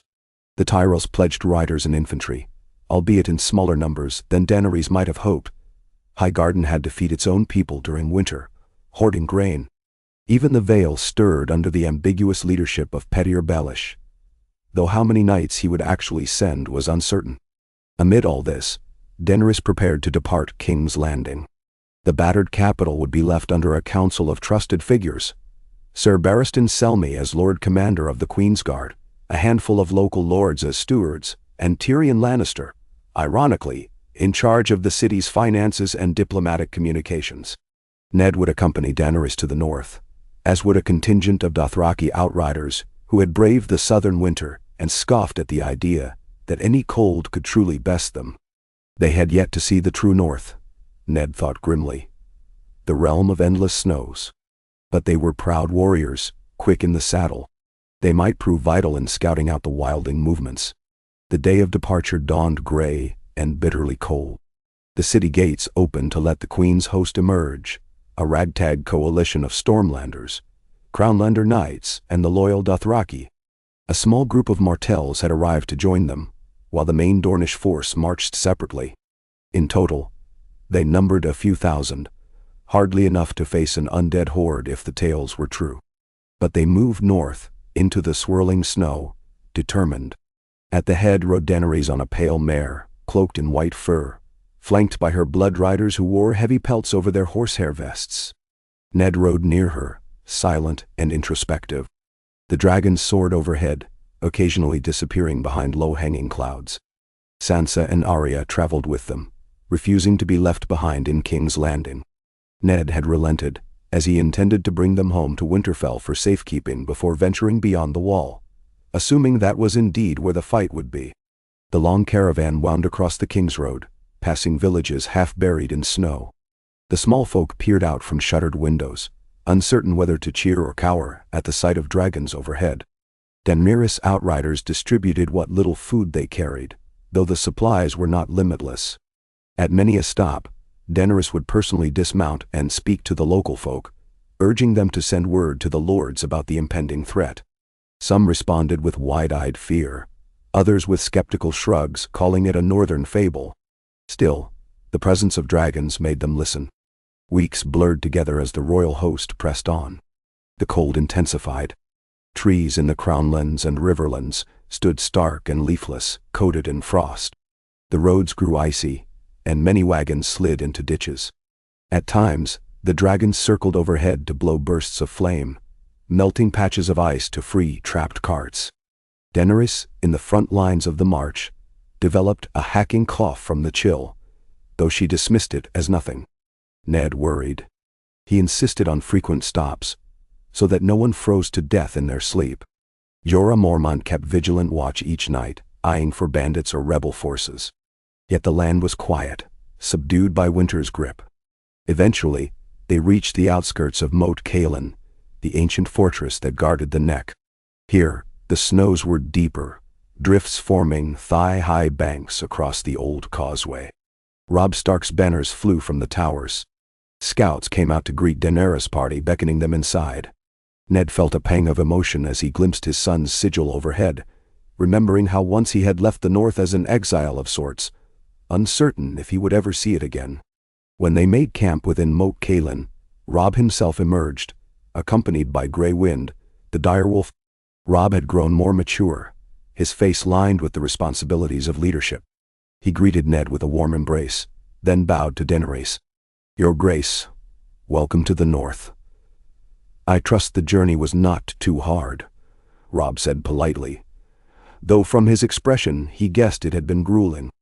Daenerys offered a slight smile. "Harsher than any journey in Essos, I will say that much, King in the North. Or I suppose, Warden of the North. How shall I address you now?" Robb's gaze flickered. He had once styled himself King in the North, but after forging an alliance with Daenerys, some had taken to calling him Warden again, a compromise. "King or Warden as you prefer, Your Grace," he said carefully. "I have laid aside any claim to independence for the sake of the realm, but the North remains under my governance. A distinction in name only, perhaps. You may address me as my lord if you like." Daenerys nodded. "Well, my lord, I appreciate your hospitality. We have much to discuss regarding the war beyond the wall." Denderu. Robb led them into the main hall, which was little more than a refurbished ruin. Fires burned in great hearths, and the smell of fresh bread and roasted venison filled the air. Northerners and Southern knights mingled, wearing thick cloaks and eyeing each other. The tension that had once threatened to ignite war between them seemed tempered now by the knowledge of a greater enemy. Arya broke from the column to throw her arms around her brother, and Sansa curtsied awkwardly before hugging him as well. That small, familial moment lifted Ned's spirits. The war had separated them for too long. They spent the evening in council. Robb described the letters he'd received from the Night's Watch. Jon Snow had ventured beyond the wall with a ranging party, hoping to treat with wildling leaders. He had not been heard from in some time. The rest of the Watch was preparing to seal the gates, though the wildlings threatened to break through in large numbers. Reports of undead attacks trickled in, growing more frequent each day. Even hardened veterans of the Watch spoke in hushed tones of the others. Daenerys listened, leaning forward, her hands clasped. Occasionally, the snap and crackle of the hearth was all that punctuated the hush. "We must see this ourselves," Daenerys said at last. "If the wall is in danger of falling, we will station our armies there. If your brother is out there, we must find him." Robb nodded, gratitude and worry in his eyes. "Jon is not truly my brother, but my half-brother. Even so, I would not abandon him. The Watch has no chance alone if the threat is as large as rumored. I have mustered what men I can, though many have succumbed to the cold, or remained scattered. The Karstarks refused to answer my summons after the the old betrayals. The Boltons. Well, they watch from the Dreadfort, but I do not trust them. No. Ned felt a chill at the mention of House Bolton. They had once conspired with the Freys Lannisters in another turning of events. Here, they remained unpredictable. If the Boltons do not come willingly, we must ensure they do not stab us in the back. If there is one thing worse than an invasion of the dead, it would be sabotage from within. Bah. Daenerys' expression took on a fierce cast. I have dragons. If the Boltons betray us, I will see their stronghold melted to slag. None in the room doubted her sincerity, though a ripple of unease passed through some. Still, in the face of a threat so dire, perhaps such fear was necessary. That night, the combined forces prepared to march again, forging a plan to gather all northern men at Winterfell, then push to Castle Black. The dragons would fly overhead, scouting for signs of wildling or white encampments. Winter, however, slowed every step. With deepening snows, entire days could be lost simply clearing a path. The Dothraki were ill-suited to such conditions, though they adapted as best they could, wearing furs over their braided hair and cursing the endless cold. Each day, a few men and horses died, claimed by blizzards or frigid nights. Still, the host pressed onward, accompanied now by Robb's men. The diaspora of houses that had once rebelled or declared neutrality found themselves compelled to join. White Harbor sent a contingent, for House Manderley took seriously the threat of the others. The Glovers, the Umbers, the Serwins, all contributed what forces they could. Ned saw how young some of the soldiers were, how gaunt from poor harvests. This was not an army of conquest, but a desperate alliance trying to stave off something unspeakable.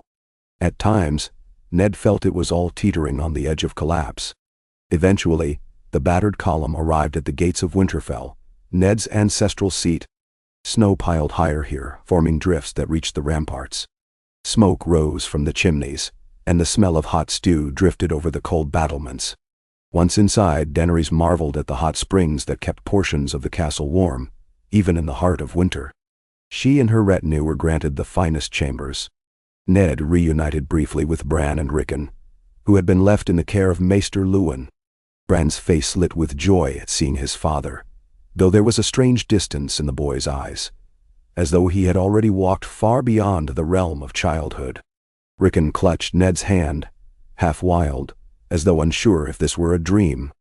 Ghost, Jones Deerwolf, was nowhere to be found, presumably beyond the wall with Jon. During that respite, Ned found Catelyn in the Great Hall. Their reunion was one of quiet emotion. She clung to him, tears falling, and for a time they forgot the burdens of thrones and wars, simply glad to be in each other's arms again. Later, they walked the corridors of Winterfell, reminiscing about simpler days, though each story felt tinged by sorrow for what had been lost. Ned explained to Catelyn how he had left all that time ago, traveling across the narrow sea to find Daenerys. She listened in amazement and occasional reproach. He had risked so much and left her in the dark. Yet as he told of the alliances forged and the realm stabilized, she nodded, admitting that perhaps it was the only path that made sense. And now, with the White Walkers threatening the living, Catelyn found it easier to see the big picture. All these petty squabbles among men seemed so small compared to the war for life itself. Winterfell became a bustling camp.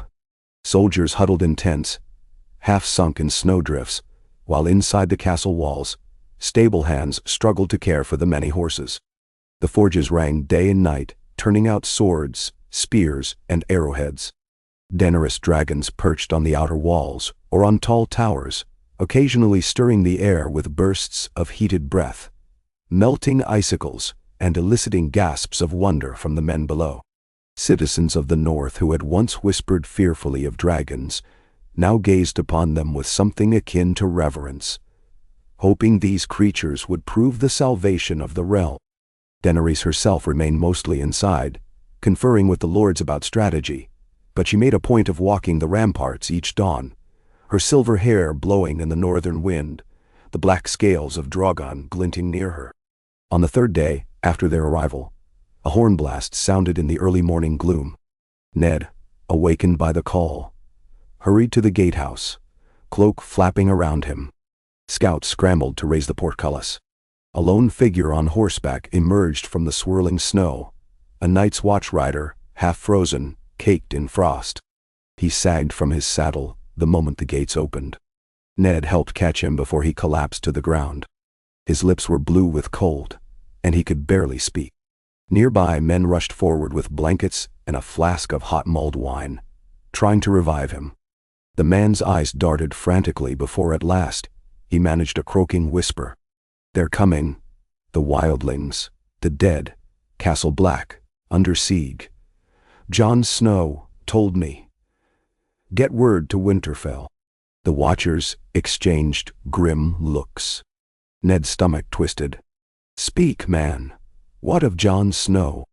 The rider coughed, nearly retching from exhaustion. "He fights the king beyond the wall, trying to hold them off. So many whites, others. God have mercy." His eyes rolled back. They rushed him inside to the great hall, where Maester Luwin arrived to treat him. Under the influence of warmth and medicine, the rider managed a clearer explanation. A great host of wildlings, tens of thousands, were pressed against the wall, demanded entry or threatened to break through. Worse, a legion of whites stalked the forest behind them, commanded by inhuman white walkers. The watch was caught between letting the wildlings cross, thus flooding the north with free folk who might pillage, or risking them falling to the others, who would swell in number with each kill. Jon Snow had attempted a parley, forging a fragile agreement with Mansraider, the king beyond the wall, to allow the wildlings safe passage. But pockets of the watch objected, while the others harassed them nightly.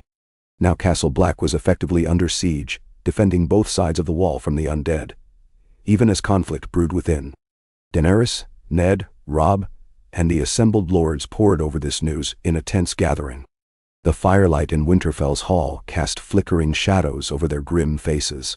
"So it has begun," Daenerys said softly, her voice trembling with a mixture of fear and resolve.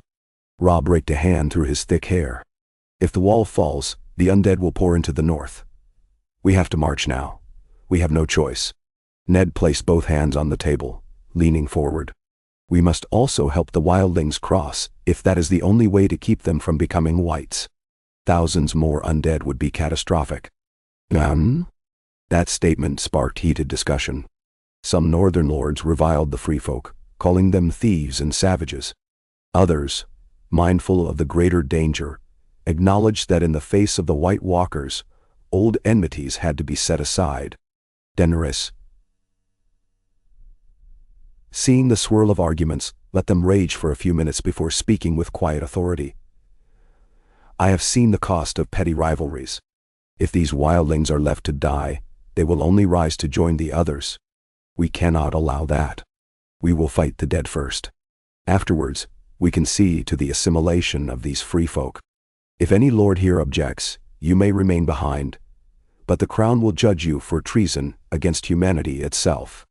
Her words were harsh, but the gravity of the threat demanded it.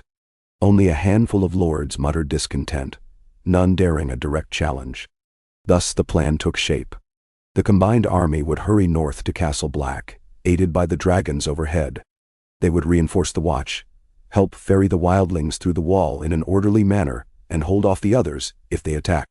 It was a tall order, but no alternative existed. Preparations began at once. Men gathered what food they could, loaded wagons with grain and casks of fresh water, mindful that the free folk might be half-starved. Scouts rode ahead. The going would be difficult. Blizzards hammered the north, and the haunted forests near the wall teemed with shadows. But at dawn 2 days later, the host departed Winterfell, leaving behind a skeleton garrison to guard the children and the castle. Ned and Daenerys led the march, each layered in furs, their breath steaming in the air. For a time the journey proved manageable, though slow.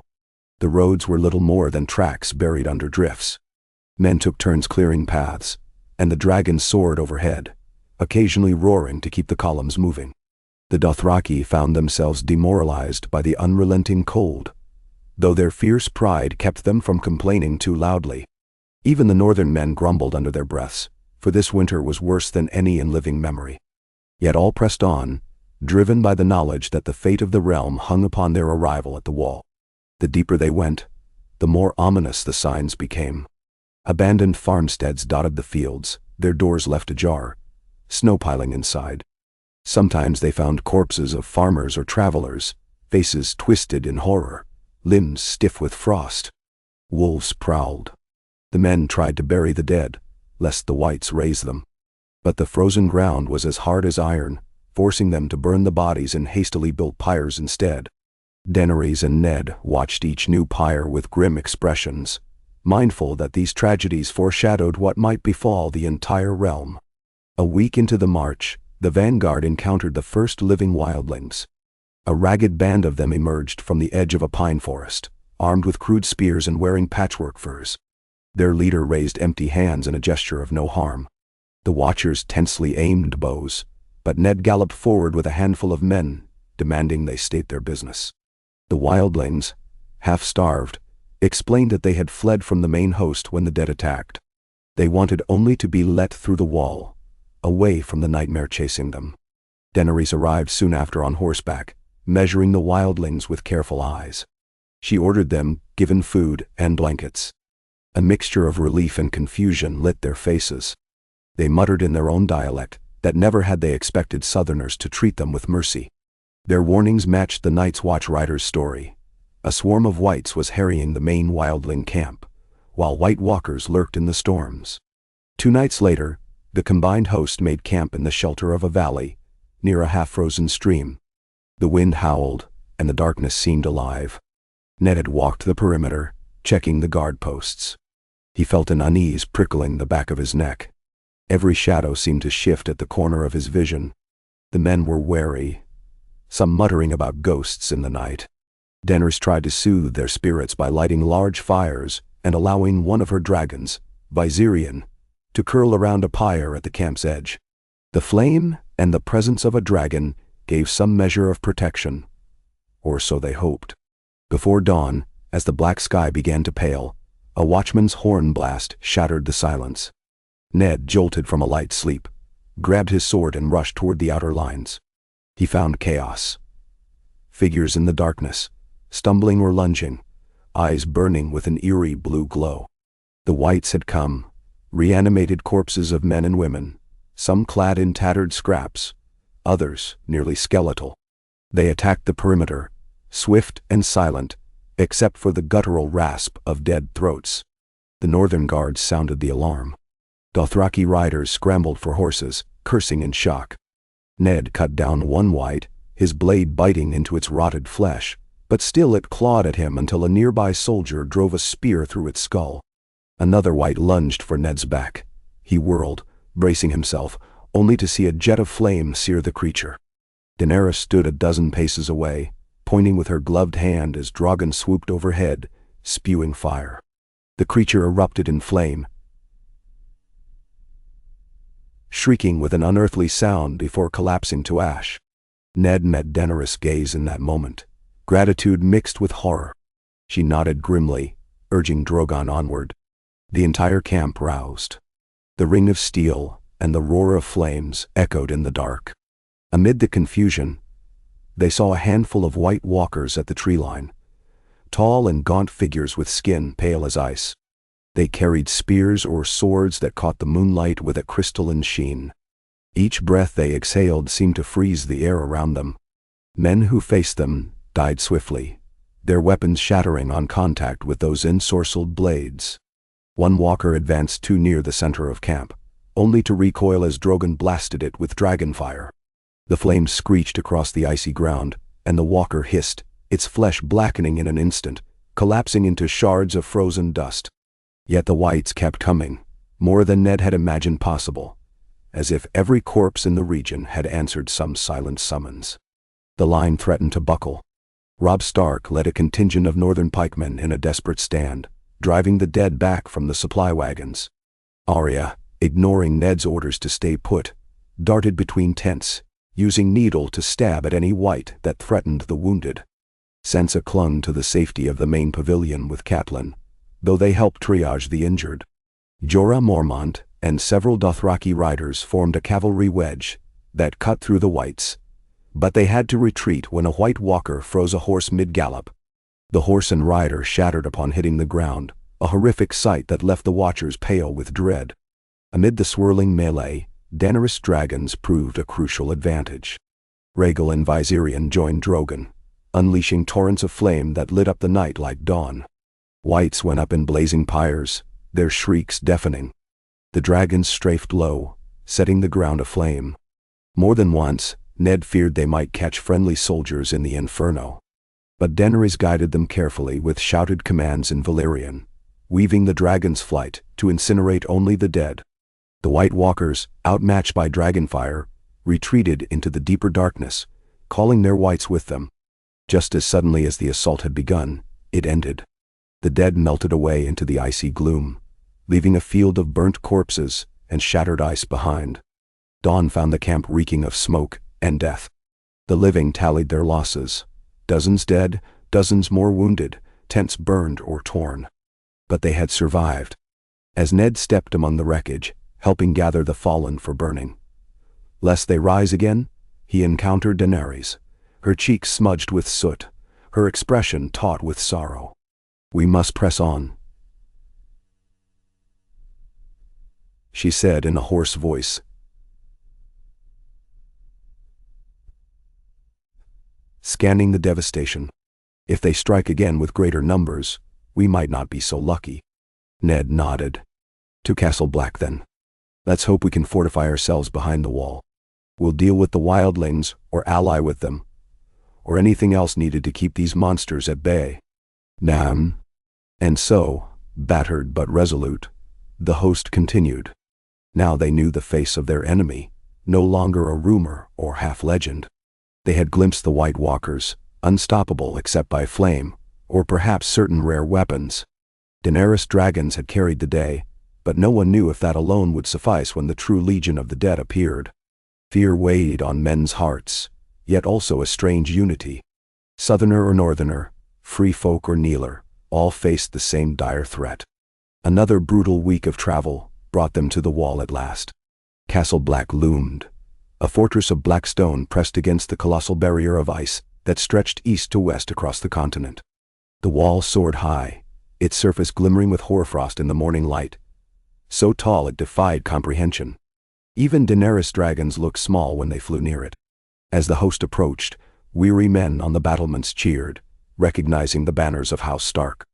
A few crows wheeled overhead, cawing in the still air. Within Castle Black, the watchers beheld a scene of desperation. Hundreds of wildlings, men, women, and children, huddled against the base of the wall, penned in by a thin line of black-clad rangers and stewards. Tents and fires dotted the courtyard. The gates to the south side of the wall had been opened just enough to let small groups pass, but tension simmered. Many of the free folk carried weapons. The Black Brothers looked exhausted, some sporting fresh injuries. On the ramparts, giant scorpions and ballistae were trained outward toward the forest, where Whites and White Walkers were rumored to roam. Over it all, the howling wind drowned out lesser sounds. Ned, Robb, and Daenerys rode into the courtyard, greeted by a handful of senior Night's Watch officers. Dolorous Ed stood near the gate, wearing a perpetually mournful expression. He recognized Ned and gave a stiff bow. "Good to see you, Lord Stark. Could have used you earlier." Jon Snow's the one leading this entire arrangement with the wildlings. Mance Rayder is in the Shadow Tower now, trying to keep his people calm. But the others pick us off every night. "Where is your army? We expected more." "Nan?" Daenerys dismounted, ignoring the swirl of curious wildling eyes. "I bring what I have," she said, glancing around. "I have dragons. They will help. Where is Jon Snow?"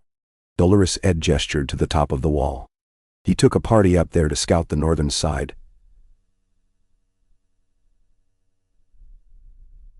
Said he'd be back before sundown. Might be a bit late." Ned swallowed, scanning the height of the wall. "Then we'll wait for him. In the meantime, let's see how we can strengthen defenses." The dead won't wait on our convenience. Now. So they set to work. The dragons soared up to the top of the wall, scorching any whites that ventured too close on the far side. Dothraki, outriders patrolled the perimeter, attempting to adapt their horse tactics to the snowy terrain. The northern lords coordinated with the Night's Watch to organize a safer crossing for the wildlings. Women, children, and the elderly would be let through first, escorted south in small groups. Men with weapons were disarmed, albeit grudgingly, to prevent chaos. Though tensions ran high, especially between those who had lost loved ones to wildling raids, Ned and Daenerys enforced the arrangement. Any who threatened to break the truce would be met with dragonfire or stark justice. Night fell. Torches blazed along the wall. Scouts returned, battered and frostbitten, reporting sightings of an enormous white army lurking just out of range. The watchers braced themselves. The hours dragged on, cold and silent, but for the wailing of wind. Daenerys remained in the courtyard, perched upon a crate near the largest fire, conferring with various commanders. Ned paced, worried for Jon, who had yet to appear. Robb tried to keep the men calm, while the wildlings murmured in their own tongue, glancing at the queen with awe or resentment. It was near midnight, when a horn blast cut through the air. All heads turned upward. A group of black shapes descended the great wooden elevator from atop the wall. Jon Snow stood among them, half hidden by furs, his dark hair whipped by the wind. Beside him was a tall, imposing man with red gold hair, Tormund Giantsbane, Ned recalled, a wildling leader. Jon looked exhausted but determined. As soon as the elevator touched down, he strode forward. Ned hurried to meet him, ignoring the onlookers. It had been a long time since father and son had laid eyes on each other. Jon's face was leaner, older, and his gray eyes shone with relief when he recognized Ned. "Father," Jon said quietly, bowing his head. "I'd heard you vanished, then that you'd been executed, then that you were across the sea. I hardly knew what to believe." Ned placed a hand on Jon's shoulder. "You've done well, from what I hear. I owe you an explanation for everything. But first we have the matter of the dead." "P." Jon nodded, turning to Daenerys, who approached with her retinue. She regarded Jon thoughtfully, recalling how Ned had told her the boy was half Targaryen in truth. Rhaegar's son, if the secret Ned carried was correct. But Ned had never shared that knowledge openly with Jon or the rest of the realm, believing it safer hidden. Now seeing Jon Snow in the flesh, Daenerys felt an odd sensation. Something in his features reminded her of Viserys, or perhaps of Rhaegar, as people described him. "Jon Snow," she said in greeting. He bowed slightly. "Your Grace, thank you for coming. We need every sword and dragon in this fight."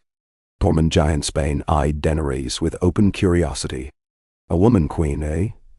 And a pretty one at that. You're all mad, kneeling to someone, but I guess the crow here says you're fair. You want to help us? Fine by me." He turned to Ned. "This is your clan, old crow." Ned recognized the wildling's brashness. "I am Eddard Stark, Hand of the Queen, and Warden of the North. But you may call me Ned if it pleases you. Let's just focus on surviving." Tormund let out a boisterous laugh. "I like you better than some I've met." Then he lowered his voice. "We scouted the far side of the wall tonight. The dead are massing in the thousands. The others are with them. We suspect they'll attack at dawn, or maybe sooner. Could be they wait for the darkest hours." Jon nodded, running a hand through his hair. "We saw them move as one, guided by the White Walkers. If we can kill those masters, their whites might fall, but getting close is nearly impossible, unless you have dragonglass or Valyrian steel. Fireworks, but there are so many." Daenerys' expression steeled. "We have dragons. They'll target the others. The men will hold the line against the whites, using dragonglass-tipped weapons where possible. But we must also ensure the wall doesn't fall. If the others breach it or bring it down with some unknown sorcery." Jon finished for her. "Then all the realm is doomed." Ned exhaled. "We should rest while we can. Prepare the best defenses possible. Station archers with flaming arrows. Position your men and mine along the battlements. We have only hours, Let's make them count. And so the entire fortress roused, man and wildling alike. Tunnels were blocked, ramparts manned, scorpions loaded with dragonglass bolts, courtesy of Stannis shipments, ironically. The wildlings were ushered farther south, though some insisted on fighting. Tormund himself refused to go, brandishing a battered sword.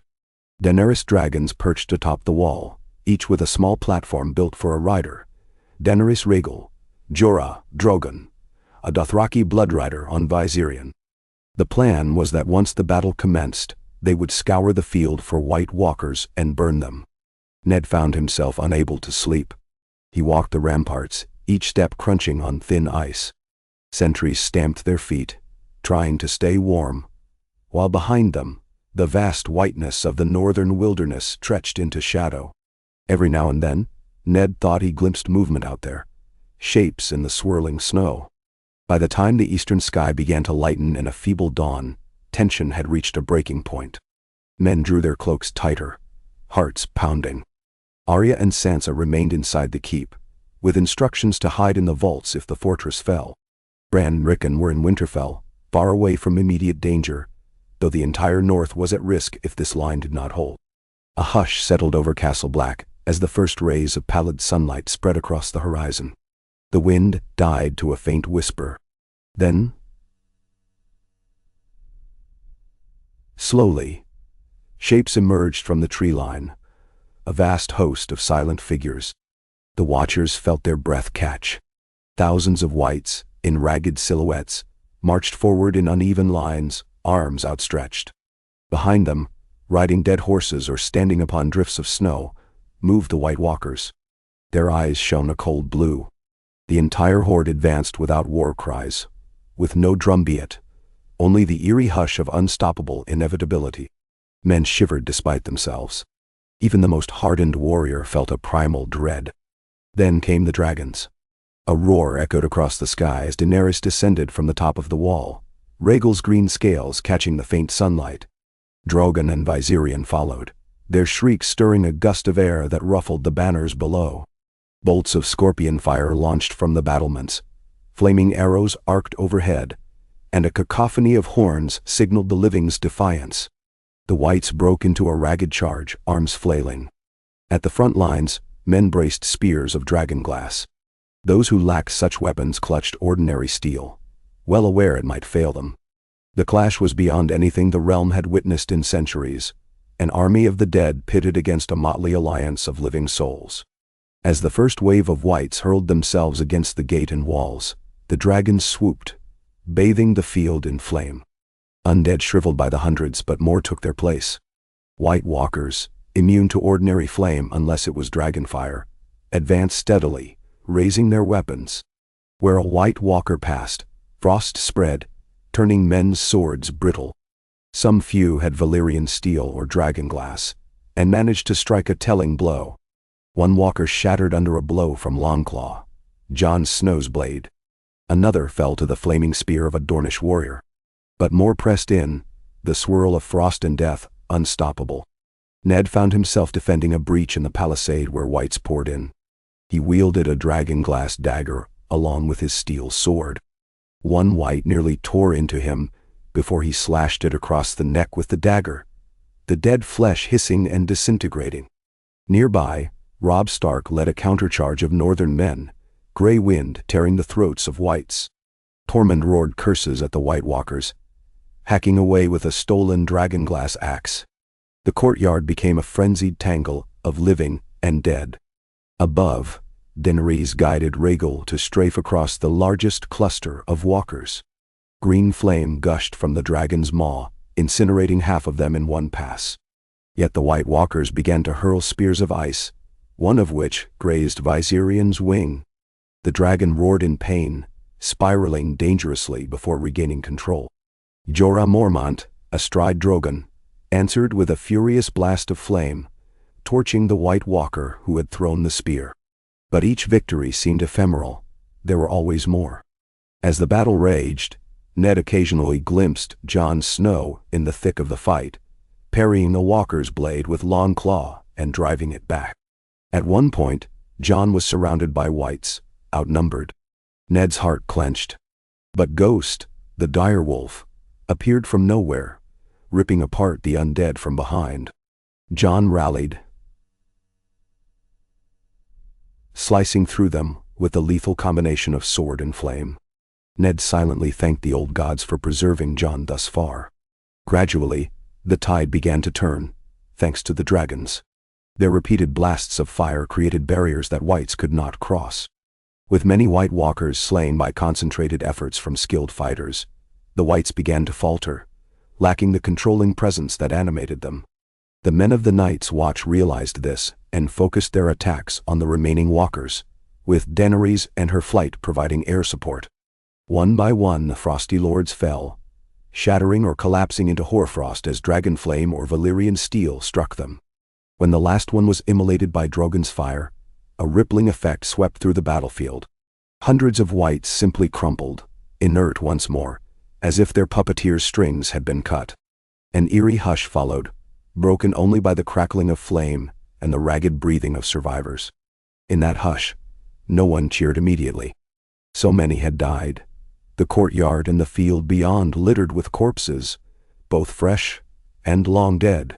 Men with flaming brands moved among them, ensuring no white rose again, dragging corpses into great pyres. Jon Snow, battered and bloody, found Daenerys where she dismounted regal. He dropped to one knee, panting. We did it. The threat is ended. Daenerys looked at him, her eyes still wide with adrenaline. I do not know. We have vanquished this army, but there may be more. The White Walkers once numbered more than a few, according to legend. Ned, limping from a leg wound, approached. We've struck a heavy blow at least. Let us pray that this was the heart of their power. We'll need to search beyond the wall, confirm that no great host remains. Robb joined them, supporting a wounded soldier. This is victory, or as close as we'll get today. Let's count our dead, then see if we can push north to ensure there are no more surprises. Winter is far from over, but the realm might have a chance. Lender 1. Men began to realize the immediate threat was gone, and a cheer rose among them, mingled with sobs for the lost. Tormund clapped Jon on the back, calling him a hero. Arya emerged from the gloom, face smudged with ash, tears in her eyes upon seeing her family alive. Sansa crept from her hiding place, followed by a relieved Catelyn. Everywhere, the living embraced or sank to their knees in exhaustion. The long, terrible night had passed. When dawn fully broke, the survivors gazed in silent awe at the carnage. In the space of a few hours, they had faced the end of the world and turned it back. Whether the others still lurked in the far north, none could say. But for now, the realm was spared. Daenerys stood in the middle of the courtyard, sunlight catching on her sooty hair. She closed her eyes and whispered words too soft for any but Ned, standing beside her to hear. May the gods grant this is truly the dawn after the darkest night. Ned, bloodied but unbowed, placed a hand gently on her shoulder. You gave the realm a chance, Your Grace. Your dragons, your leadership. You saved us all this day. Maine. She turned to him, eyes glistening not with triumph but with sorrow at the cost. Not alone. I had you. I had Jon Snow, Robb Stark, the Night's Watch, countless others. We did this together. He nodded slowly, mindful of how far they had come. The queen who once was a frightened girl in a savage land. The lord who once believed all Targaryens must be feared. The entire realm, once on the brink of collapse from petty wars, now united, if only for a moment, against the great darkness beyond. We'll have to rebuild, he said quietly. We must honor the dead, heal the realm, and ensure we never let our divisions grow so deep again. The cost is too high. Daenerys looked out over the expanse of snowy ruin, the rising columns of smoke. We will. The wheel we spoke of breaking, perhaps this is how it begins. Together, forging something new, out of fire and ice. And so, amid the smoldering remains of an army of the dead, the living stood poised to shape the future. Dragons circled overhead, cawing to the pale sky. The wall cast its vast shadow over them. But the sun was rising, and beyond the horizon lay a realm that might yet know peace. The White Walkers had been driven back, if not vanquished forever, at least forced into retreat. In the days to come, the Seven Kingdoms would face the challenge of unifying behind a queen who had proven her worth, aided by the steadfast honor of Eddard Stark and the might of northern wolves. Perhaps, through their combined resolve, the song of ice and fire would echo not as a dirge, but as an anthem of hope for generations yet unborn. In the hush following the battle, as the flames crackled and the wind whispered secrets among the ice, Ned Stark turned his gaze northward, wondering if somewhere beyond those icy wastes, the old gods watched. If Lyanna Rhaegar or all the countless lost souls could see what had been accomplished this day. He hoped they saw that men and women could transcend old hatreds and build anew, could stand together in the face of extinction and refuse to yield. The hush deepened, and Ned felt a faint stirring in his heart, a sense that perhaps for the first time in centuries, the realm might break free of its cyclical tragedies. Daenerys approached him, a tired smile on her face. "Lord Stark," she said, voice low, "will you continue as my hand, as we rebuild and guard against any further threats?" Ned bowed his head in respect. "Your Grace, I will serve as long as I am able, for the sake of the realm." She nodded, then reached out and took his arm, a gesture of camaraderie rather than regal authority. Together, they surveyed the scene. Men carrying the wounded away, wildlings looking on uncertainly, crows gathering on the ramparts to peck at the fallen whites that disintegrated into dust. It was a victory, albeit a sobering one. As the sun climbed higher and the shadows of the wall shifted, Daenerys and Ned stood united in purpose, resolved to guide Westeros into a new era. Perhaps in the end, that was the greatest triumph. Not the slaying of monsters, but the forging of a fragile bond between once warring peoples. A bond that could outlast winter's chill and survive even the darkest of nights. The days ahead would bring their own trials, political maneuvering, the question of the Iron Throne's succession, the integration of free folk, the fate of exiled houses, the lingering ambitions of men like Euron Greyjoy or pettier Baelish. The realm would not be free of turmoil simply because one battle was won. But for this moment, with the dawn shining on the battered fortress of the Night's Watch, there was hope. A Targaryen queen, a Stark hand, dragons overhead, and wolves at their side. Ice and fire, woven into a tenuous alliance that might yet save them all. And so the story continued, each day a new verse in the great song of Westeros, where the living, having faced the dead and emerged scarred yet unbroken, sought at last to forge a destiny free from the sins of the past.